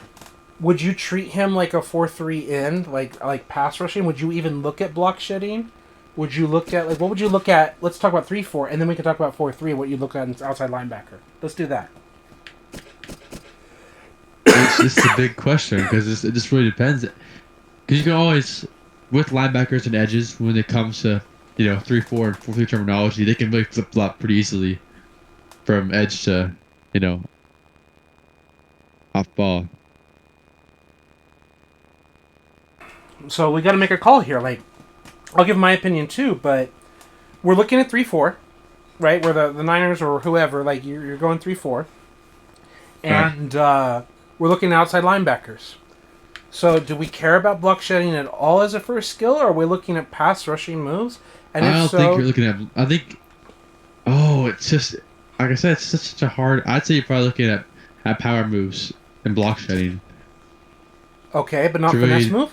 To really knock home, well, you can look at just in general, pass rushing moves in general. To really drive home, is this guy gonna be a pass rusher, or is he gonna be a true off ball? So here's something interesting. I like hearing that answer. Block shedding only costs us 4 points versus it costing us 8 points for linemen. You notice that?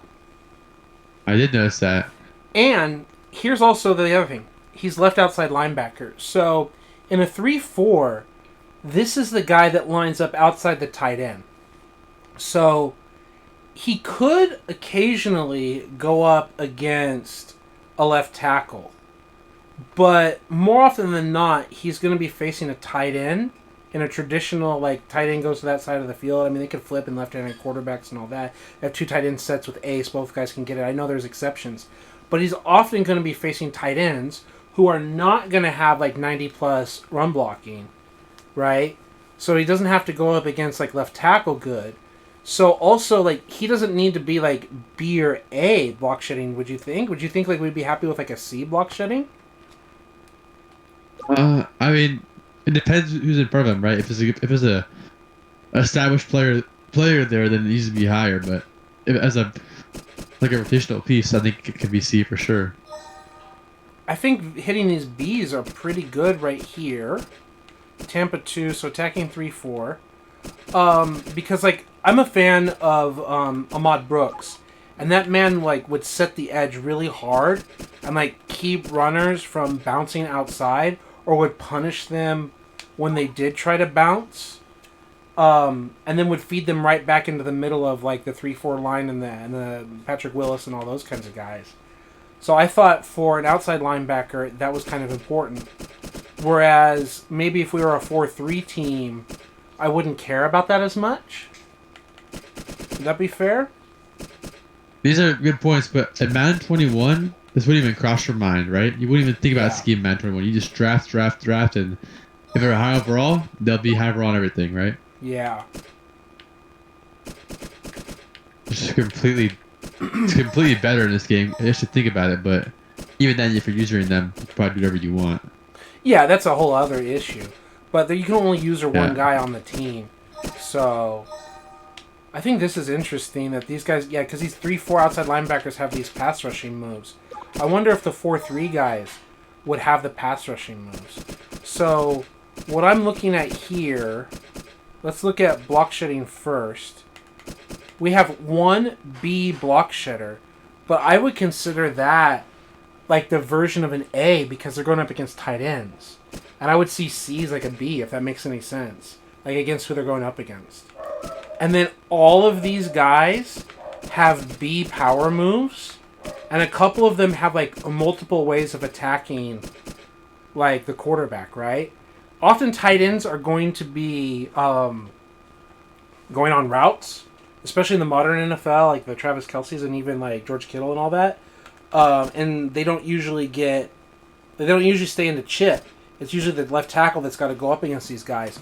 So having two different kinds of moves to throw at you, I think all of these are decent prospects, with this one being the best prospect all around. Let's now look at where they're supposed to be drafted, and there you go. Are you not surprised? First round. He's like an all-around player, and they're like, yeah, they can see that, and he's going to be a first-round pick, right? And he can be a hybrid player. Whereas these other guys, like second-round guy, and I think he's the other one that has, like, multiple moves, right? Because we had two guys with multiple... Yeah, he is. So the guys with multiple moves and a way of attacking, but he's not as good against block shedding as the first-round guy, but he's still, like, decent. He's kind of fallen off. So it kind of feels like they're projecting them based on what we already know their ability is. But does that necessarily mean, like, these... I think these still might be kind of gems, because I think they still have good skill, but they're not like third or fourth rounders. They're like seventh rounders, you know? Yeah, they're definitely not in that top half. So I think, like, you maybe have to build your draft board and say, like, is this guy good enough to be our first round pick?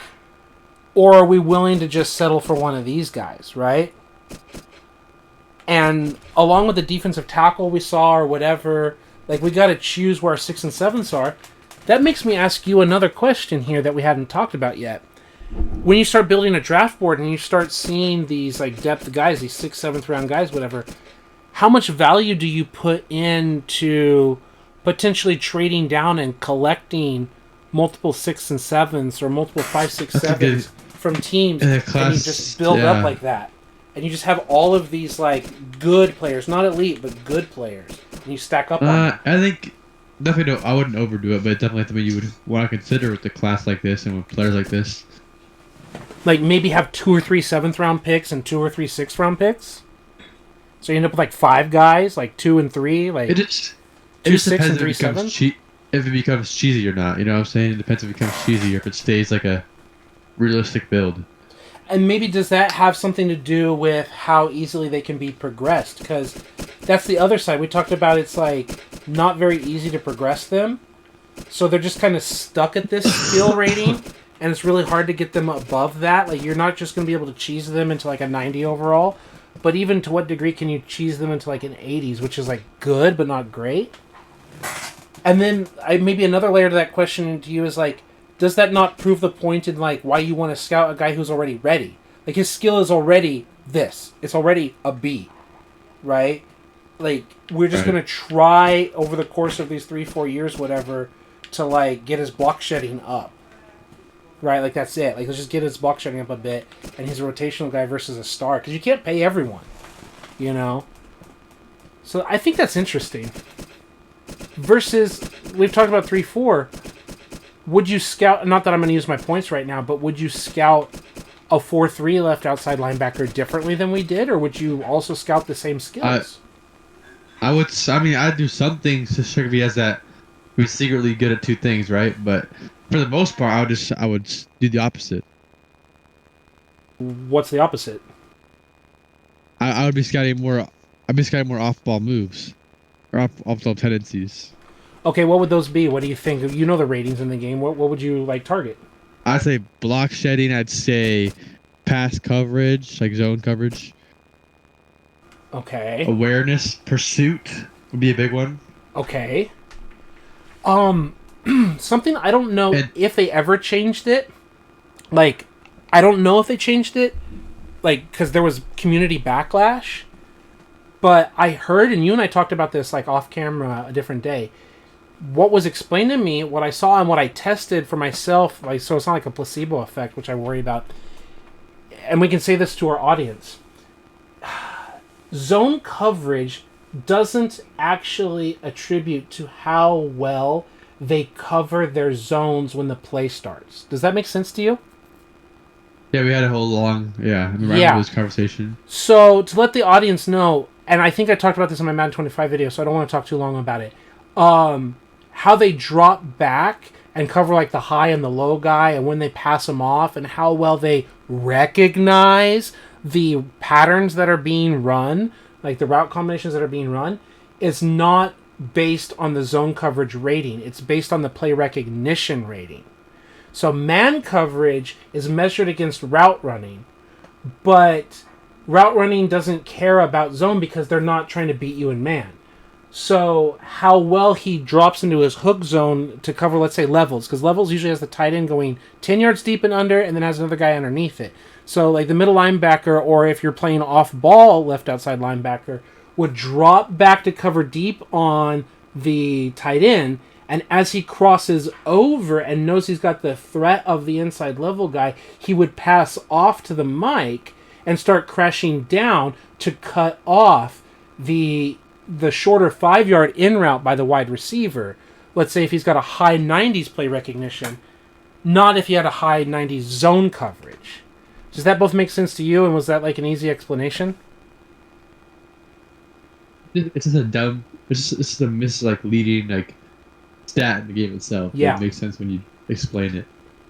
And yet, it's also like, it's like the pattern recognition, it's play recognition, P recognition, pattern recognition. It's also like, whereas zone coverage is like, what does zone coverage do? Everything that was explained to me is like how well he can contest the ball when it's thrown there. So like the wide receiver, running back, tight ends, whatever, catch in traffic rating is measured against their zone or man coverage based on the coverage they're in and their ability to break up the pass against the catch in traffic. So if he's got a high zone coverage, like let's say they give Patrick Willis like 90-something zone coverage, he will like break up a lot of passes, even against like Julio Jones, whoever, which is also something that really did happen. Who was it? I think it was Julio Jones versus Navarro Bowman in, or was it Roddy White? I don't remember. To go to the 2012 Super Bowl, it was 4th down. They had the wide receiver come across, and Navarro Bowman just like completely broke it up. They failed on 4th down, and the Niners like kneeled it out and went to the Super Bowl. And it was like a famous play where it's like a linebacker covered the wide receiver, you know? It's like supposed to be contesting the ball, like the catch in traffic. Whereas like catch in traffic doesn't matter if the guy's like wide open. Like you call Z spot and he's got no one around him, you just throw it and he catches it. Versus like a contested getting hit kind of play. So with that knowledge and respect to your time, what would you scout? Would you scout more play recognition? Because I feel yes. Because I feel it's like the new awareness. I think it's PS2's awareness is play recognition. It's like, but a replacement, if that makes sense. Not ideal. I wish it was more realistic and that zone meant zone and man meant man, and you know. But I definitely have to agree with your take of scouting to the game and scouting to what you think. You know, the play rec, obviously. And so, in a perfect world, even if it was, let's say in the perfect world, because we talked about that with running back, would you focus more on zone for linebackers because you don't really expect them to play man? Who would you ask to play man? Would it be the outside linebackers who are more likely to man up against tight ends and running backs? Well, I'd say probably, but it just are you patrolling the middle of the field? Or you, like it just depends where your linebacker is going to be lined up most of the time. Is he, patrolling the middle? Is he staying with the tight ends? So, cover bigger receivers over the middle. Something Like, I I don't watched know. a lot of B-Wags tape this year. This guy cannot cover the middle of the field anymore. He just lacks the ability the receivers and the tight ends across the middle. Gets burnt on big crossing routes all the time. It just depends. It just depends what your linebacker's doing.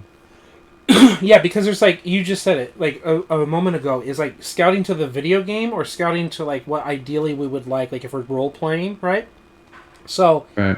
if we're scouting to the video game, I would definitely do play recognition because it's like the god ability.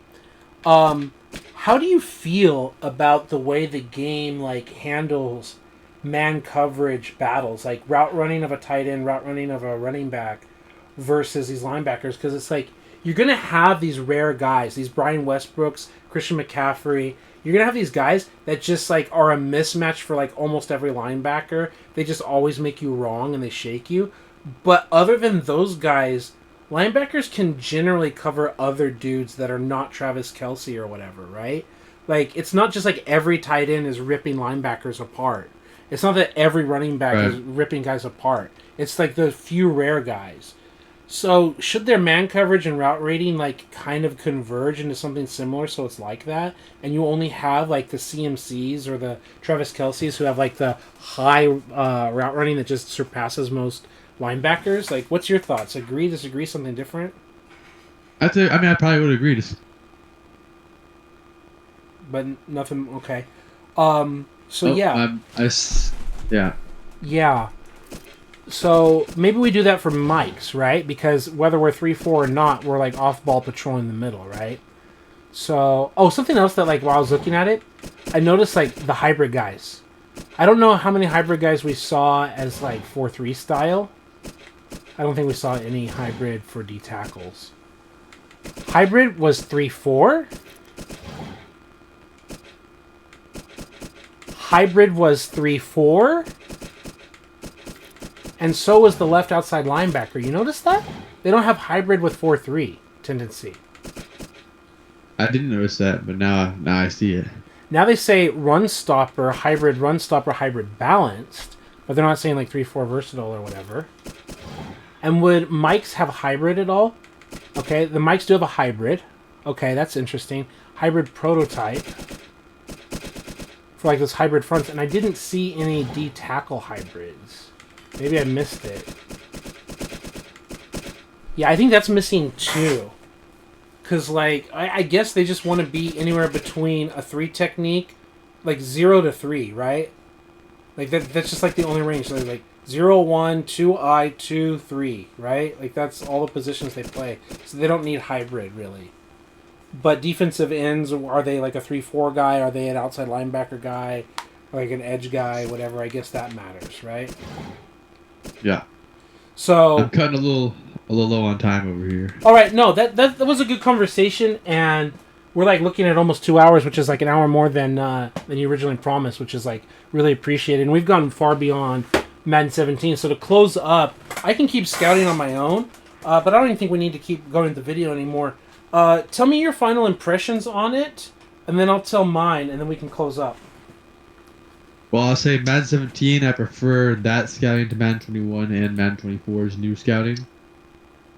I think it's smooth, but I think probably 25 did it better a little bit, just with the small changes. And it'd probably work better if the stats meant with us, like if zone coverage meant zone coverage, and if play rec wasn't zone coverage. You know what I'm saying? Yeah. But if you're playing like a strictly sim franchise, you sim your games. Honestly, it's like I think it's a pretty great system. Yeah. It's a pretty great system. I mean, now, not to keep us going forever, but a question I've always asked myself, right, is that like, if I have a player who has like 99, or they're like a linebacker, right? It's like a 90 overall, but he's got pretty poor coverage, but great like tackling and like, hit power, just a good overall. Will he get bird coverage in the sim, or does sim look at their total overall total, or does it take into account their actual stats? So what I'm told, like, it's I think like a half answer for you.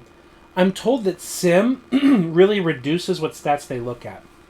Like, one of the reasons allegedly they wanted to get rid of pass blocking footwork and run blocking footwork and all that is because sim didn't look at it, only looked at run block and pass block. I know that's not exactly your question, but it gets us to the next point. Is my understanding is like the game in sim looks at awareness more than play rec. They said that was one of the reasons why they didn't completely eliminate awareness as a rating. They said, like, I think as far back as at least Madden 08 on the 360, they were trying to eliminate awareness completely. Like, they wanted to, but they knew they couldn't get rid of it for quarterbacks, though I still argue they could have just said, like, read coverage instead of awareness. Because they have ball carrier vision, they have route running, and they could have had read coverage, which could have been 3 different kinds of awareness. Because Madden on PS2's awareness was like catch everything. And so it was like, if you had 96 awareness as a running back, that means you could run routes like a 96. And if you were catching a screen and you had 96 awareness as a wide receiver, then you had like 96 ball carrier vision too, or whatever. Whereas like they detached that, so now like the running back could have like 97 ball carrier vision but like 46 route running, and vice versa.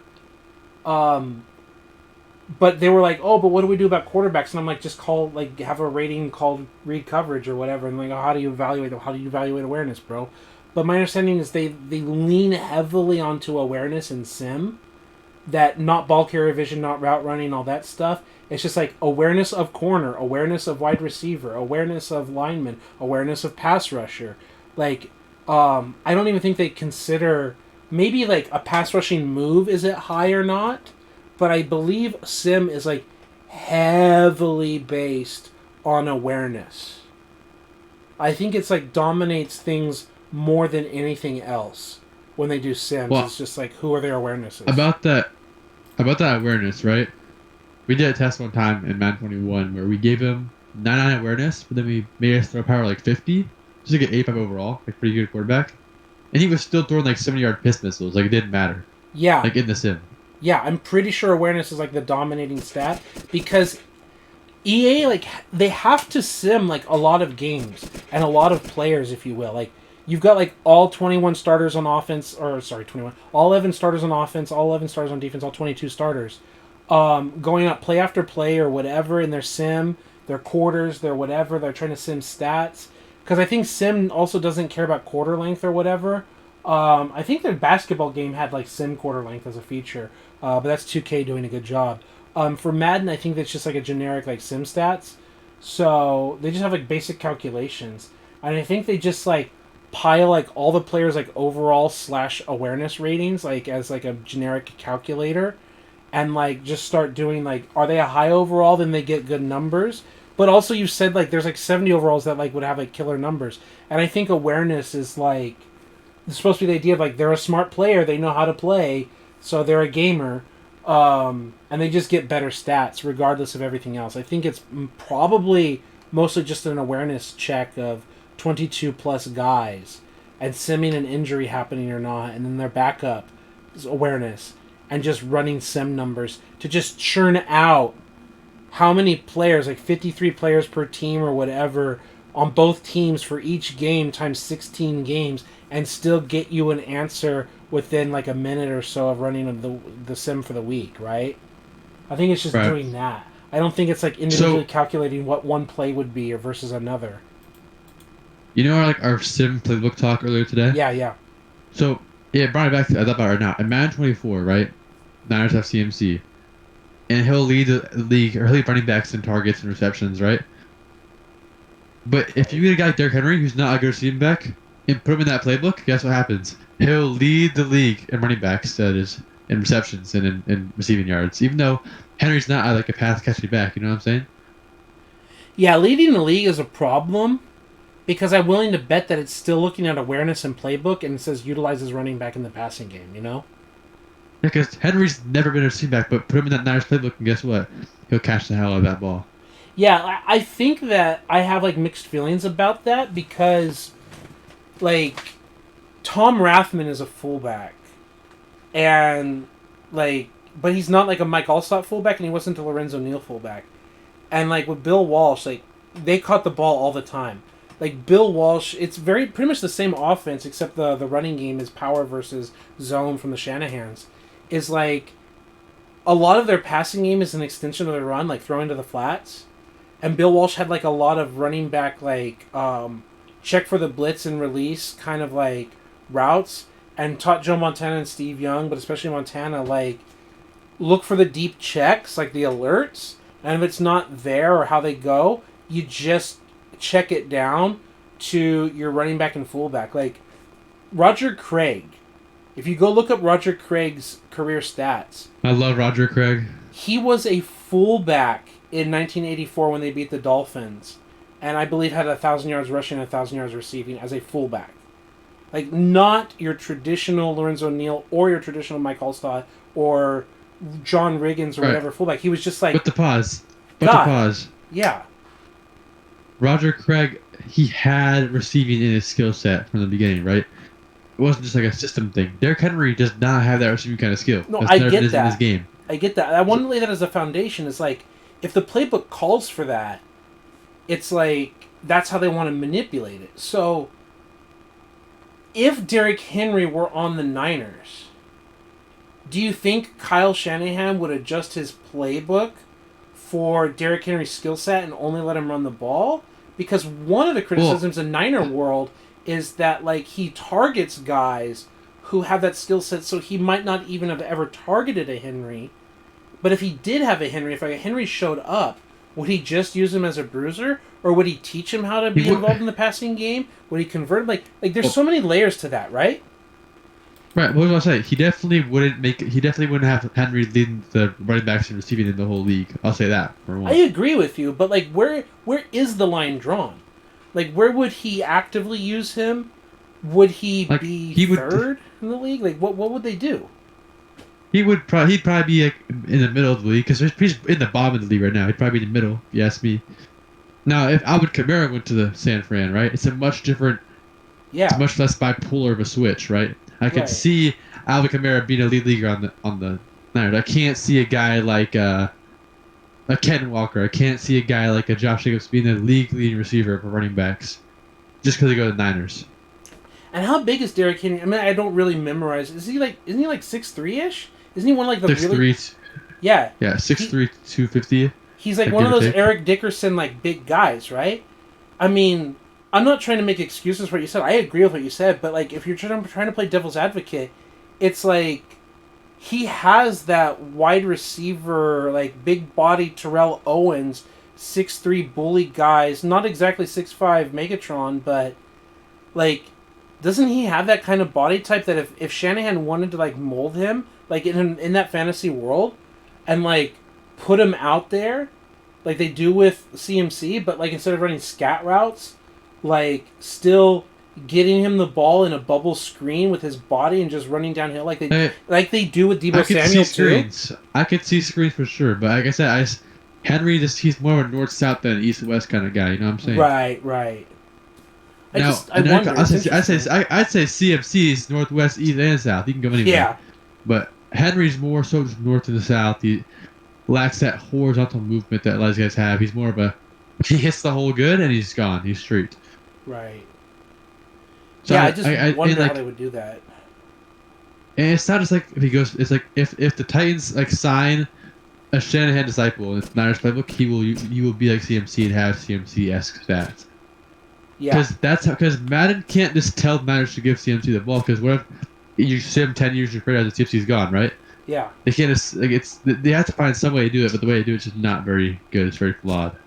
Yeah, I think it's like it really feels like a mixed bag. What you're telling me, like, I agree with what you're saying. Like, especially on principle, it's like they would utilize like the back. That's how they've always operated. That's how they operated with Matt Breida. That's how they operated with Raheem Mostert. Raheem Mostert. That's Jeff how Wilson. plays. Yeah.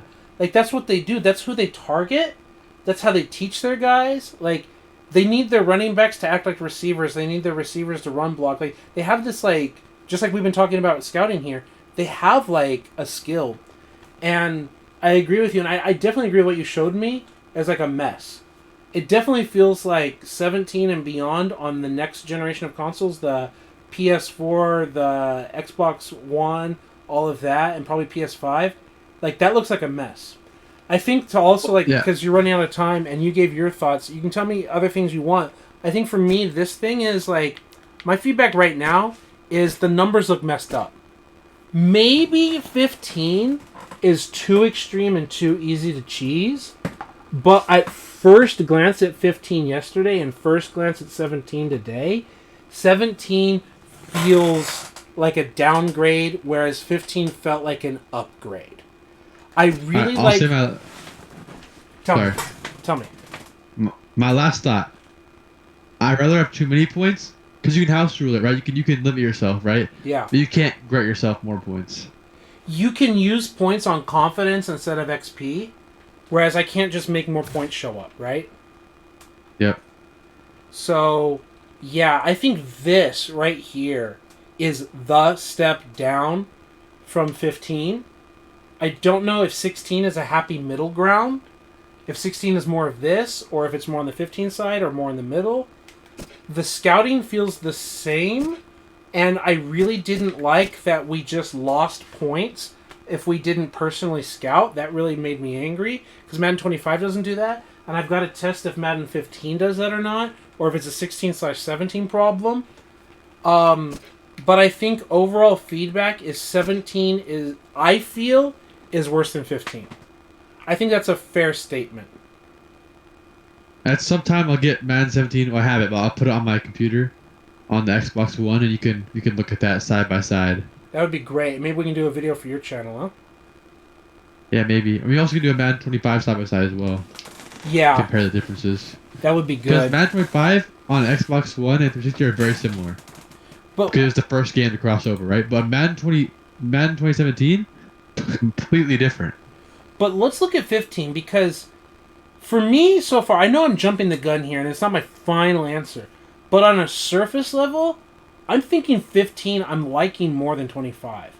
I miss the connection to NCAA football, but random classes, game prep, calling by concept, there's a lot of things that I think are improvements over 25.